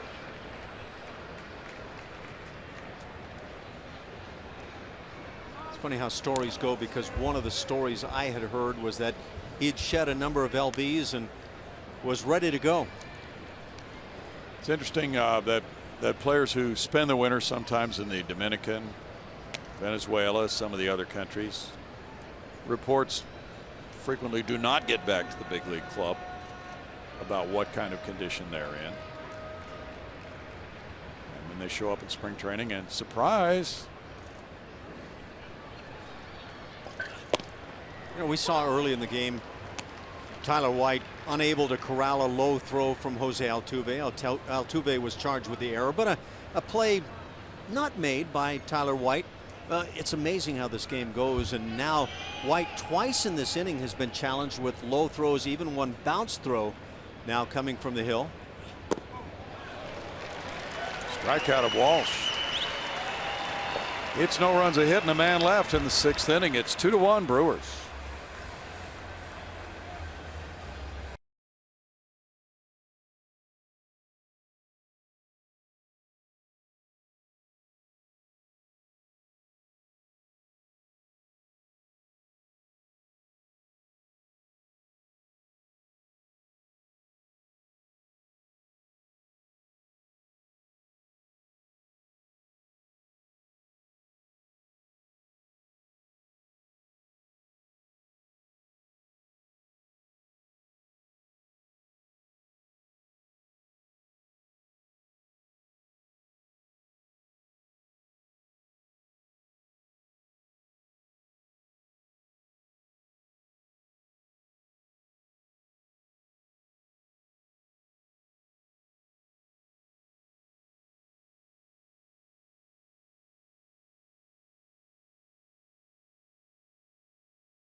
We're in the bottom of the 6th inning. 2016 single game Astros tickets are on sale right now. Catch premier matchups with the Cubs, Yankees, Red Sox, and Rangers. Select games also have giveaway items like our award series bobbleheads or replica jerseys. For more information, visit Astros.com or you can call 1-877-9-ASTROS. Well, we have a few changes, Ash, for the Brewers, including Tyler Thornburg on the mound. Bottom of the 6th inning finds Milwaukee in front of Houston 2-1, and the new second baseman is Javier Betancourt taking over for Scooter Gennett. Carlos Correa is 0 for 1 with a walk. Blazek did well, retiring 5 in a row in relief. Whoa. Well, I'm glad there were good fundamentals on the part of Carlos Correa on that fastball running up and in. Watch him turn that lead shoulder back toward the umpire and get out of dodge. You spin the other way, and that's when those accidents happen on the hands, and you hate to even delineate some of the other spots where you can get hit.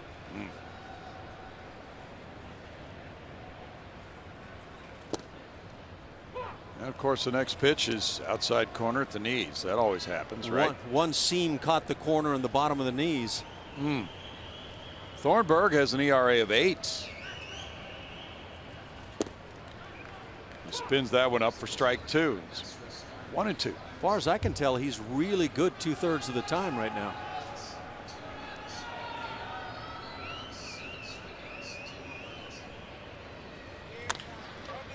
Ground ball behind third. Here's a long throw by Walsh. Not in time. Infield hit for Correa. Well, you hate to get pressed in spring training to have to run like that, but Correa had the answer. You sniff it right away, and it's time to go.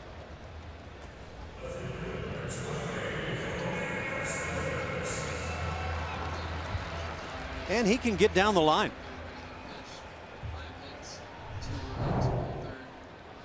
Correa's aboard. The Astros get hit number 4.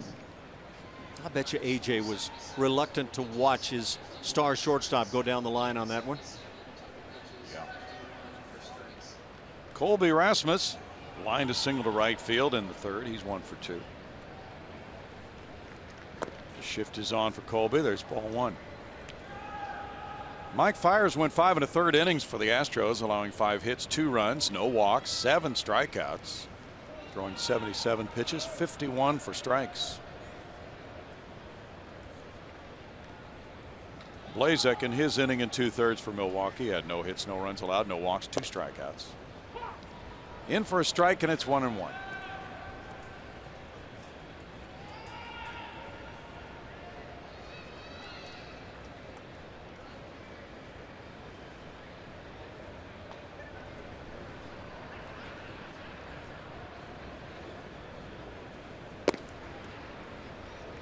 Two balls and 1 strike for Colby Rasmus.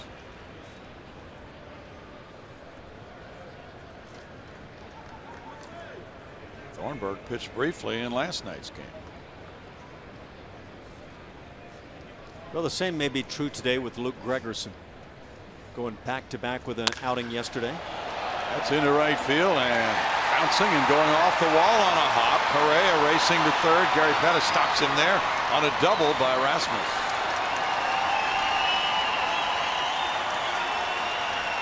There are a number of spots in the strike zone that Colby Rasmus can handle, but down and in is pure red zone for Colby, and he's so quick.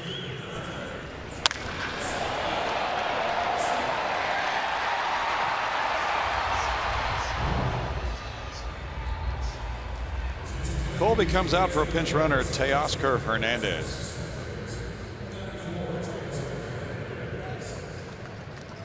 Big opportunity for the Astros here, trailing by 1. That was hit number 5 for them. 2nd and 3rd, nobody out for Carlos Gomez, who's 0 for 2. Tyler Thornburg was born in Houston. Went to Charleston Southern University. He was drafted in the 3rd round in 2010 by the Brewers. He's 27 years old. Last year pitching 24 times for Milwaukee and 17 starts for Colorado Springs. Has a career big league ERA of 3.18. That's in for strike one.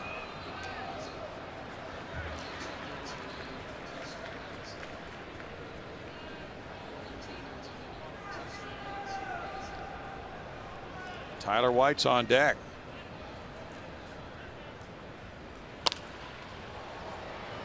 No balls, 2 strikes to Carlos Gomez.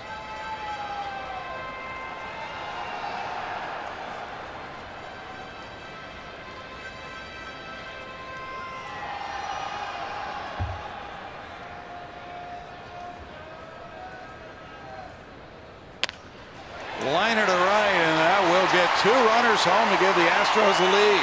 Gomez into second, and still going to third as the ball is mishandled in the right field corner. The Astros lead 3-2. The ball got hung up, and he's going to come on in, but the right fielder is indicating that ball is lodged at the base of the padding there, as you see. So that should be ruled 2 bases. But last week, when the Astros were playing the Mets, the ball was not lodged, and it wound up being an inside the park homer. That's a nice short stroke, Ash. That's gorgeous on a pitch up and away, and shoots it that way. The Astros bats have been quiet, but suddenly waking up. Great to see for Carlos. Yeah, just because the ball's under the pad doesn't deem it or leave it deemed unplayable, but if it wedges, then you got it. Here's a question for you. Thrill me. He reached in and touched the baseball. Yeah, that's good.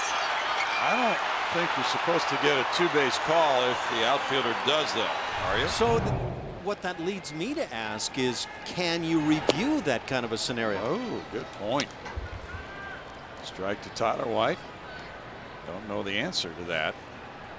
But I've always been told the outfielder should put his arms out and not try to reach in and touch the baseball. Once he does that, he won't get the call. Of course, that's really a close call. Watching that ball roll under the pad, was it wedged?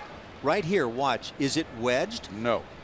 And therefore, by rule, you have to go get it. As you see that ball rolling along, that's really tough. Yeah. So if that ball's rolling, the umpires should call it a ball in play, right? I think so, but Neuenhuis indicated that, well, you saw him try to reach it. He touched it. I think at that point, all bets are off and the ball's in play. Right? I would agree, but I would also say that he or George Springer over the course of the year is going to be forced to go get that ball because it's rolling along. True. Now, the one at St. Lucie. Yeah, that was very different. Involving Yoenis Cespedes. He put his hands out, but the ball wasn't lodged at the base of the wall, and A.J. Reed wound up with an inside the park homer. Struck him out looking. Uncle Charlie came to town right there. He is never a welcome visitor to a hitter.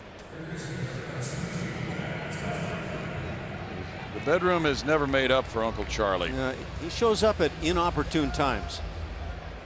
Matt Duffy, 167, has 3 homers, 7 runs batted in.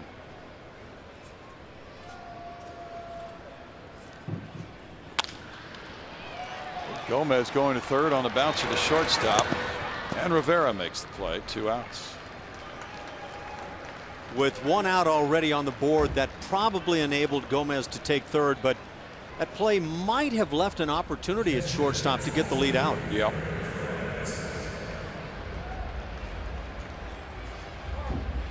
Yeah, Uncle Charlie shows up in the middle of the night and stays for 3 weeks. Don't you hate it when he does? Boy.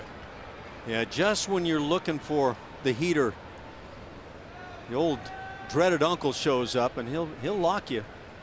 And he wants bacon and eggs for breakfast every morning. Eric Kratz with ball 1. Strike 1, rather.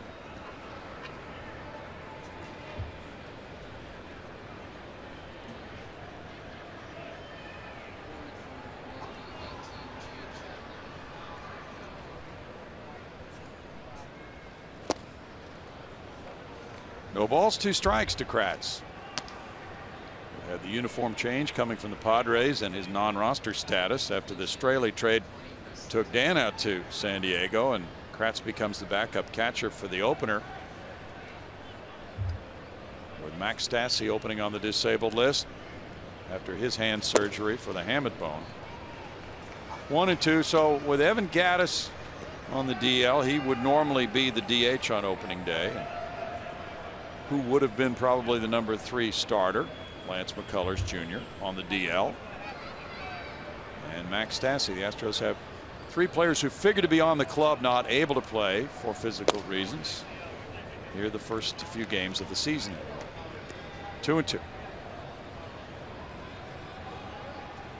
Well, general managers work hard in every organization all winter long to guard against those types of injuries. Look, likelihood says that that roster is going to be fluid anyway come opening day. It just starts to move around. Liner to left. And Duffy drives in Gomez. 4-2 Houston. As Matt Duffy comes through for Eric Kratz. Yeah, that's nice to see for Eric Kratz, a guy who hasn't been known as a big offensive player. Yeah, Kratz put a nice swing on that one.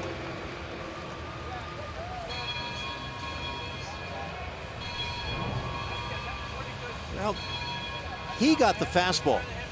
So Charlie stayed away and cut it off. You could see the hands pull inside toward the body, get the barrel to it, and pick up a big run. Gomez scores. We have a pitching change, and we'll be right back with a score of 4-2 Houston.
Been doing this throughout the spring as we've watched on our various shots of pitchers coming out of games, and Strami working with them right there on the bench to try to review something that he might have seen that they're working on. Strami has strong beliefs about a lot of things. One of those things he believes in is for the pitcher to get the hand, in this case with Will Harris right-handed, to get that right hand with the ball out of the glove early. He believes it sets the pitcher up to get in a good position much more easily than if the ball comes out late. And they were talking about that a moment ago. Now it looks like they've moved on to step number 2 and so on. Jay Chapman's in the game for Milwaukee now. And Preston Tucker is the pinch hitter for Jake Marisnick, who was 0 for 2. Chapman's pitcher number 4 for the Brewers.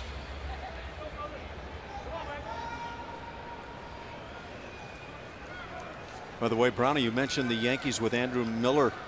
He has been cleared now to be available come day 1. Oh, okay. Broken wrist on the other arm. That's breaking news. Ball 1 to Tucker, or at least as close as we can come to it today. 3-0-2 for Preston with 3 homers, 8 runs batted in. Marwin Gonzalez is on deck to pinch hit for Jose Altuve if the inning continues. Tucker's had 43 at bats this spring with 13 hits. 1 for 1 as a pinch hitter in spring training. He had a couple of pinch hit homers last year. Fouling that one back. 1-1.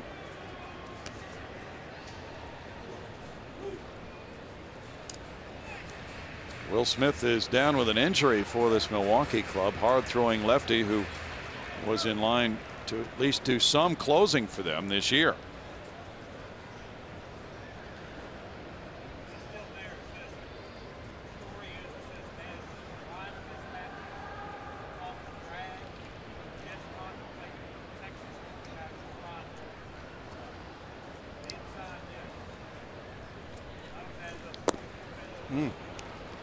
That works.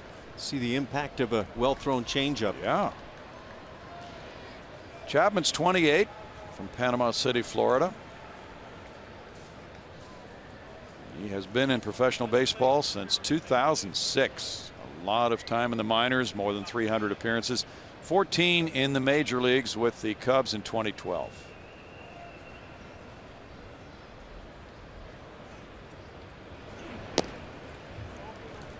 It's 2-2 to Preston Tucker. And now with the injury to Evan Gattis, who had the sports hernia surgery, that opens up some playing time at DH for Tucker to do some of that. This spring, Chapman's 0-2 with a 7.71.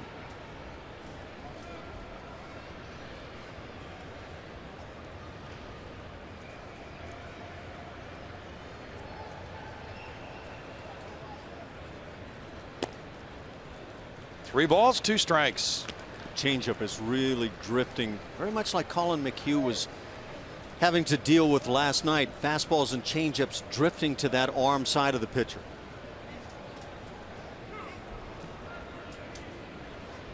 Preston's younger brother, Michael Tucker, a high draft choice of the Astros last year, is in Astros minor league camp in Kissimmee. Preston said they didn't get a chance to share a whole lot of time together this year. Well, there's a lot going on in Kissimmee right now with the Astros' 3 injured players being there, although we do know, because we've read, that McCullers will be heading for New York for the opener there. Runner going, and it's a strikeout. Now the Astros grab the lead here in the 6th inning, coming up with 3 runs on 4 hits, and they take a 4-2 advantage to the 7th.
Double by Carlos Gomez, and then Eric Kratz with the RBI single. Now they give the ball to Luke Gregerson, last year's closer, in 2 games this spring in 1 1/3 innings. He has a 0.75 ERA after a 31 save season last year. 31 of 36 for Gregerson with the Astros. Yeah, he was really good, and you know, like with a lot of closers, there are some 9th innings where it's nail-biting time, but his slider's a put-away pitch, and he utilized that slide piece to great success last season. And as you indicated earlier, he pitched briefly last night, facing 2 hitters in 1/3 of an inning. He gave up 1 hit, 1 run, but no walks and a strikeout. Allowed an RBI double to Jonathan Lucroy as he came in the 6th inning last night. So back-to-back outings here would set him up to be really cleared for takeoff, so to speak, on Monday because AJ likes all the relievers to pitch in back-to-back games. Back-to-back games with no aches or pains, nothing to complain about at the end of those 2 games. Yes. Strike to Maldonado. Danny Worth is in the game at shortstop for the Astros, with Marwin Gonzalez playing second now. Correa and Altuve have checked out. And they both had excellent springs. 0-2. There's Marwin at second. He played some first last night. He can move around and play all those infield spots proficiently. Duffy's at third now as things have turned over, but White has played the whole game at first. That's Worth at shortstop. And a chance to get those regular guys who have been grinding it out a few innings early and get them all set for the opener. Gregerson snaps one off and gets a strikeout. I don't think it is worrisome at all to see Luke turn to that slider right now, because everybody knows they're going to get it. The challenge is to handle it. Well, we may have an injury here. Let's see. On Eric Kratz, something with the right eye is a problem. I don't know if he's a contact lens wearer or not, but sure looks that way, doesn't it? There's the dirt. It looked like to me anyway. Get that out of there. Yeah. It's never fun having that clod of dirt in your eye. Not a bit. Seeing the baseball is vital for a catcher. Now you tell me.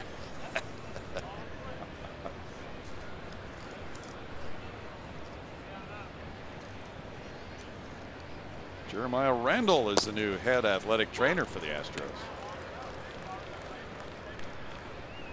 And strike to Alex Presley. Presley is 0 for 2. James Reddy back as the assistant athletic trainer this year.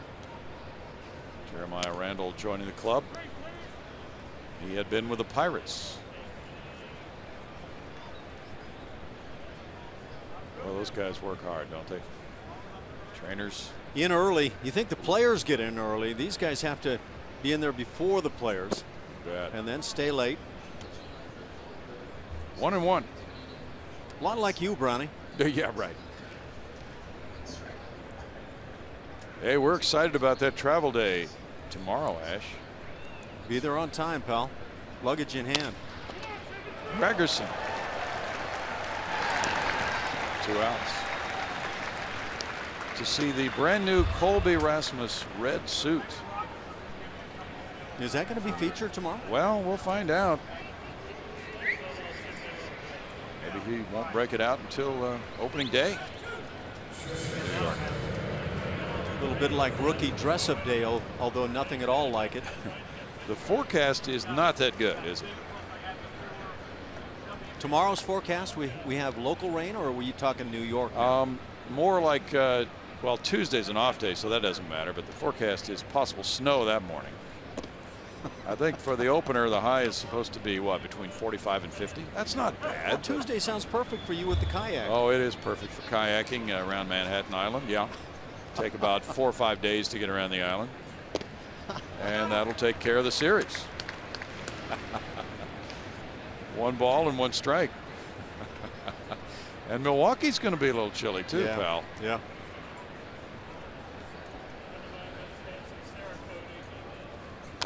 What's your favorite pursuit in New York off the field? Going to a play? You know, it's kind of changing through the years. Going to a play has not seldom happened, or not often happened for me. But yeah, I'm a random roamer around town. Central Park. Yeah, I've done that extremely at times in recent years, kind of tailing off a little bit. But yeah, I like to roam around in New York City. Provides opportunities. Struck him out. Very impressive 7th inning for Luke Gregerson. We go to the bottom of the 7th inning, 4-2 Astros.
Astros fans enjoy the day. The Astros put together that 3-run 6th inning, coming from behind to grab this 4-2 lead.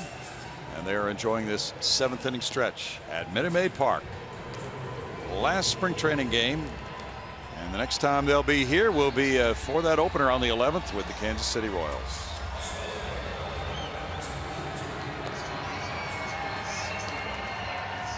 Local radio personality Susie Hanks is down below us, and we just pelted her with some Cracker Jacks and peanuts and things of that kind.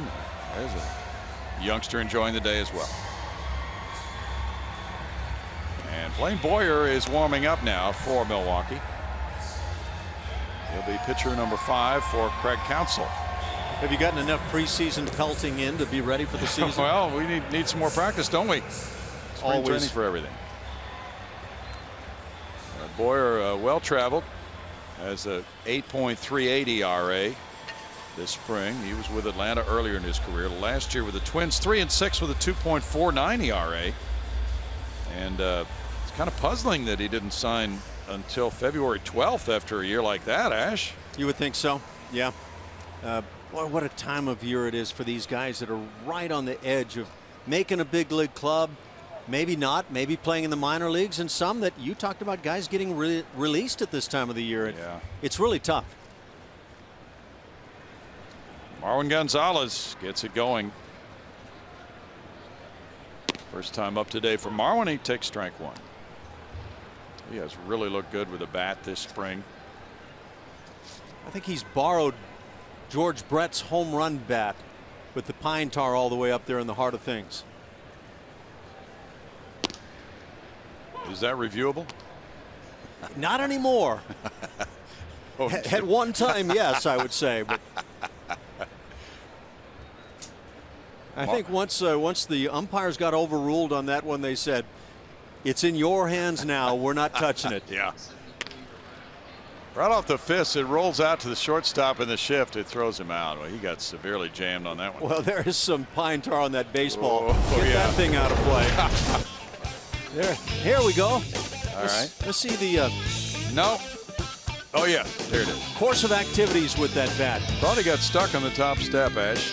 He had pine tar on the shoes too, you're saying, huh? Yeah. Oh, man, unleashed. Well, that bat supplied a home run for George, and it's still hanging around now for Marwin Gonzalez. Kidding me? Wait till I talk to the commissioner about this. Roberto Pena's the batter. Looking at ball 1. First time up for him in this game. One of the Astros catchers in the minor league system. And he was being considered for the backup catcher job. He's hit 185 and 27 at bats this spring, 1 RBI. Very good defensive reputation. Not just physically on the field, but people believe in him handling the game calling and kind of taking it off the shoulders of the manager.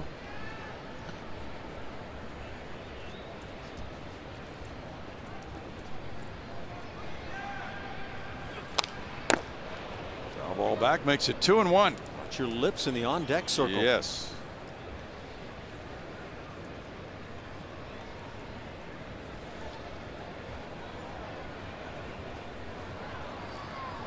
You know, having seen George Brett just took me a big step closer toward opening day. I feel much more ready right now. You're charged up now.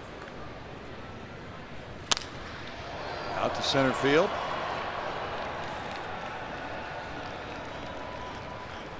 Two down. Broxton there for the catch. By the way, when you're walking around Central Park, try the Museum of Natural History. I've done that. Oh, okay. Yeah, you've obviously done it. Yeah, it's outstanding. Done it when I've had my wife with me, and when I'm not with her, I'm more inclined to be around fast food joints. Okay. And I'm talking the low end of that scale. 333 for Danny Worth in a good spring with 2 homers, 7 runs batted in.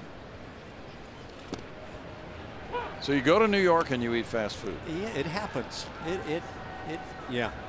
Well, that would be like Bart going to Italy and eating hot dogs. Well, he ate pizza. Let's go to Italy and have some pizza. Well, I guess that's where it was born, and so we'll do it right. So what do they serve in Italy? Do they serve New York style pizza? No. Chicago style? No. A little bobble, but a good recovery by Rivera. Gunned the ball over to get him. We go to the 8th inning, 4-2 Houston.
Four to 2, and you can join Major League Baseball, New Era, and the 30 clubs as we celebrate opening day. Make sure to wear your favorite cap on April 4th and share it on social media using hashtag #CapsOn for a chance to win prizes. Opening day, so you get baseball and you get a chance to win prizes. Well, that sounds great, Bart. I mean, it's all good. It is all good, and it's April 11th here with Kansas City. Should be a most exciting opener.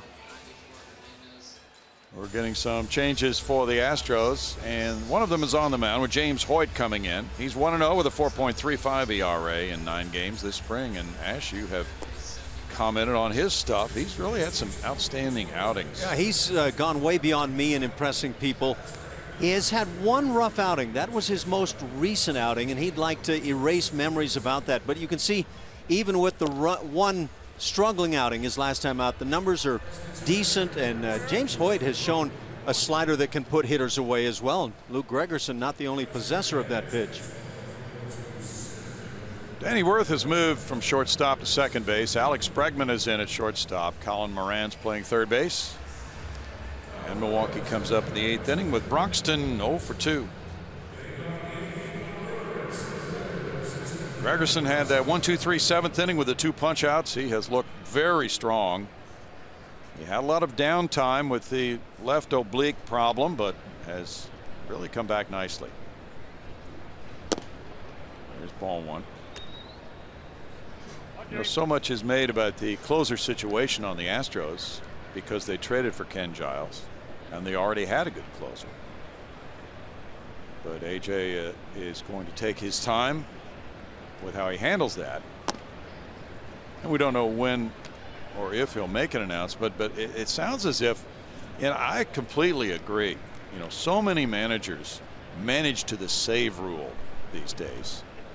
Well, it would be nice to get away from that convention sometimes if the players buy in, and from what they're saying, they really seem to be for whatever's best for the team.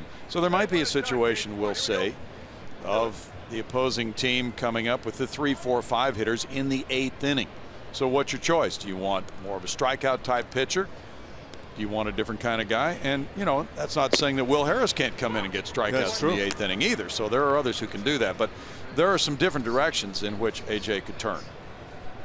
But the game has gotten in that place, and it's not just in the last couple of years. It's been for a good long while where I think managers are somewhat compelled to put that pitcher who closes out games out there in the 9th inning, that guy who picks up holds in the 7th and 8th in his spot, and so on, and yet it really should be, as you're saying, where you're putting out your best guy to be able to win the ball game. Although I think a lot of argument would come back and say, well, it is our best guy in those scenarios, and that's where you want to be as a team, is have the best guys locked up for those innings. Right. But more and more teams are turning to maybe a trio of hard throwing relievers to just locked down the game after the 6th inning, right?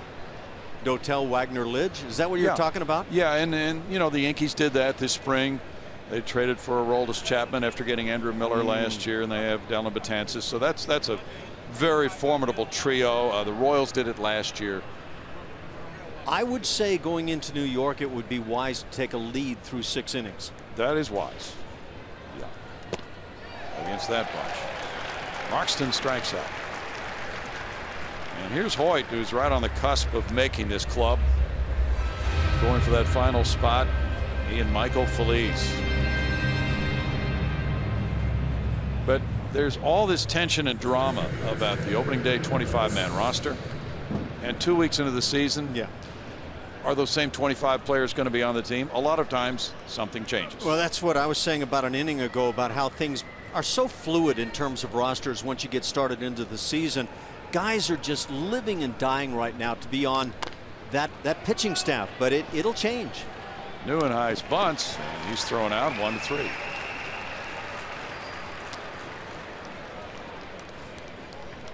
Two outs. It's 8 straight Brewers retired by the Astros bullpen.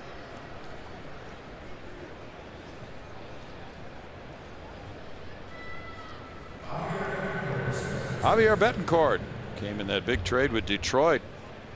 K-Rod, Francisco Rodriguez, was traded November 18th to the Tigers to become their closer. And this young prospect came in return.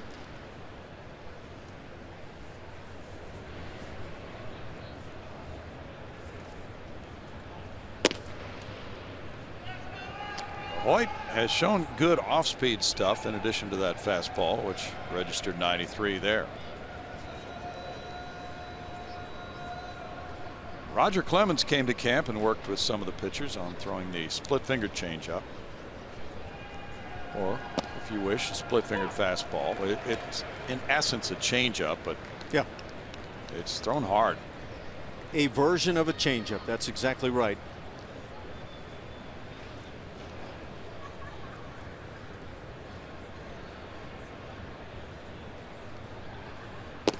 Well, that's the firepower. And, you know, most teams do this. Bring the legends into camp and the guys who are well known as stars of the game to the current players. Roger Clemens, Jeff Bagwell, Craig Biggio, Enos Cabell. And they'll get some attention. Well, could you get a better opportunity than to talk, if you're a pitcher, with Roger Clemens about what you can do to polish up your game? And Roger's not one of those guys to shy away from helping guys. No. Very powerful 8th inning by James Hoyt. Keeps the Astros in the lead 4-2.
Today on Root Sports and also the MLB Network. Bill Brown along with Alan Ashby and Bart Ennis today And Julia Morales getting a little time off will rejoin us for the opener in New York. Jeff Blum will be here as we get the home season underway on April 11th against Kansas City. We just got word via Twitter, Ash, that Dan Straley, the Astros traded him to San Diego for Eric Kratz, has now been picked up on waivers by Cincinnati. Like to be his travel agent right about now? How about that kind of a deal? You pick the guy up, you trade for him, and then he becomes a waiver pickup. That seems odd. Yeah. Well, as you know, things happen quickly at the end of spring training, so evidently the Padres were trying to juggle their roster, and they lost him. He's out of options, by the way. So they lost him on a waiver claim to Cincinnati. And Cravey throws. There is ball one. Victor Roach is the new left fielder. This is Teoscar Hernandez batting in the Astros 8th.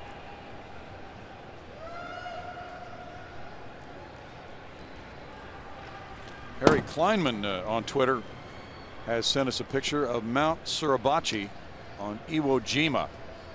And that's where he is right now on his road trip, but he'll be here May 7th to see the Astros. When is the opener there? Not sure. It may have been 3 months ago. Thank you for keeping us up to date on that one. 3-0. I wonder if they have dollar dog nights there. Well, maybe not. You may get to catch your own fish, though. Cravey gets a roller to shortstop. Rivera over to first, one out. Right about now, that sounds kind of good.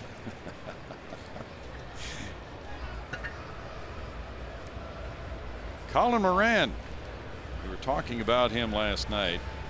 He comes up for the first time and just has been so impressive, banging out line drives this spring. In 42 at bats, he's hit .357 with 3 homers, 9 runs batted in. Yeah, we've talked a lot about Tyler White and his label. He's a hitter. He's proving himself season after season, but I'm starting to feel that way about Colin Moran. He looks at strike one.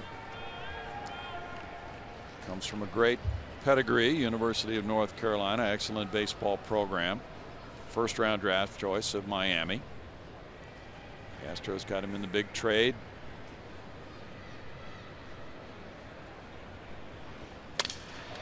And a little jam shot out into shallow left field. Caught by a retreating Rivera. Yeah, that Jared Cozart trade puzzled a lot of people when Cozart, Kike Hernandez went to Miami, but the Astros have gotten a good return. Jake Marisnick plays a world-class outfield. He was in the deal, and they got a top prospect, Francis Martez, who could be a closer here someday soon, Ash, as well as Colin Moran. Jared Cozart came on the scene with such a bang. That great game he pitched down in Tampa Bay, and you just don't see that 95, 97 type arm very often that can throw strikes, but he started to scuffle a bit, and there's more than just the physical side that goes on in terms of what makes up trades.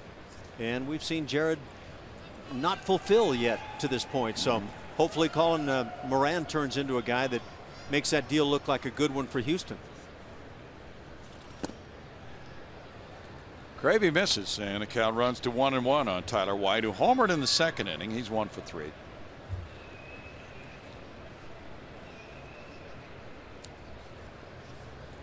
Here's an example of a guy who's gone out and made a ball club with his outstanding play this spring. Towering pop behind the dish. And that'll take care of the Astros' 8th inning. We move to the 9th, 4-2 Houston.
We talked last night about Tommy John making 3 errors on 1 play in 1988. Here's number 1. He dropped the ball. Number 2, he throws it away.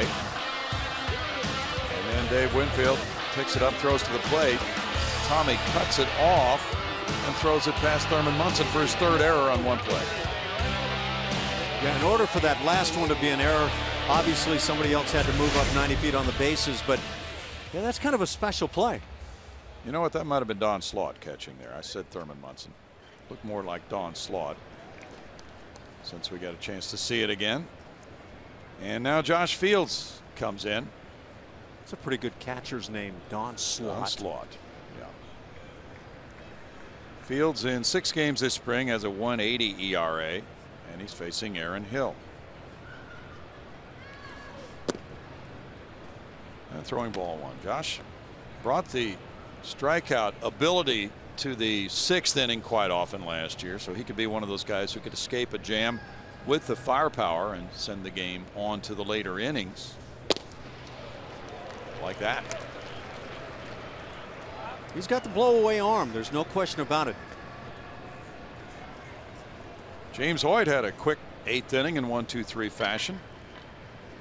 The Astros have no hit relief in this game. Mike Fiers started. 1-2. That was a changeup delivered by Josh Fields, but it was one that saw him slow down his arm as he delivered toward the plate.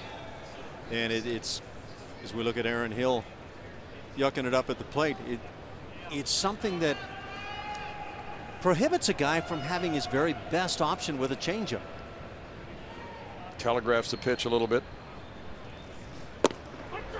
Struck him out looking. Didn't slow down the heater, though. No. Yeah, that telegraph part of the delivery just leaves the hitter able to see it very easily. And the only thing you can ever say is find a grip that you trust and then trust it and throw the ball as hard as you can. That's 13 strikeouts for Astros pitchers today. Ramon Flores is the batter.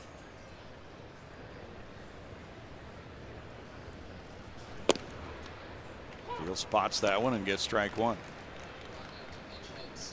Fiers went 5 1/3. He struck out 7.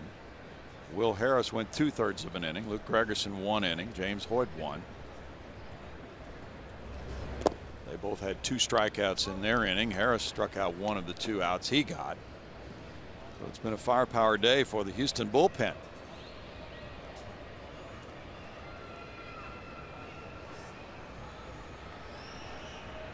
Justin Tucker's in right field now. Derek Fisher in left. 1-2.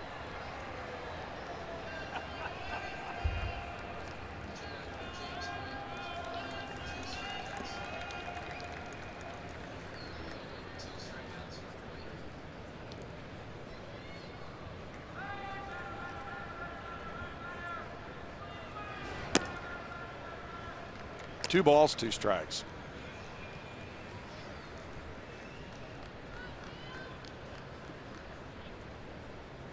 Dallas Keuchel, after pitching the opener Monday in New York, could be slotted back in one of those Milwaukee games. So that would mean, if that were the case, that depending on how things went with Dallas on Monday, we'll say that he could come back on 4 days rest, and that may postpone the debut in 2016 of the Astros number 5 starter to later in that series. That decision to be made later.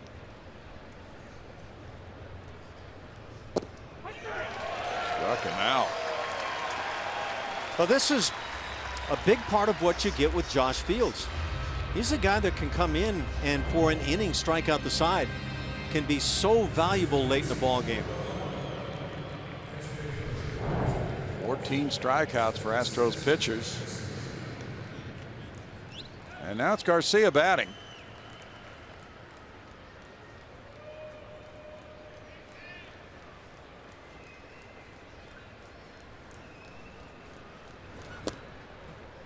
He takes strike 1. Mixing in that off speed nicely here in the inning. Rene Garcia trying to keep this game going, get the potential tying run to the plate. Jacob Nottingham is on deck. It's 0-2. The Brewers have not had a base runner since their leadoff man, Scooter Gennett, singled in the 6th inning. 11 straight have been retired. And he got him. What a powerful display from this Astros relief corps. And Mike Fiers, the starter, who fans 7. That is some kind of a strikeout game for the Astros. Final score, Houston 4, Milwaukee 2. The Astros wind up spring training winning 18, losing 11, and tying 2. Milwaukee winds up 14, 14, and 2. And Mike Fiers gave up 2 runs on homers in the 1st and 3rd. Then the Astros got that 6th inning go-ahead rally, and they won it. It's destination New York City as Dallas Keuchel and the Astros open the 2016 season against the New York Yankees. We'll have all the action right here on Root Sports beginning at 11:30 Monday morning. For Alan Ashby and Bart Ennis, I'm Bill Brown. The postgame show is coming your way next.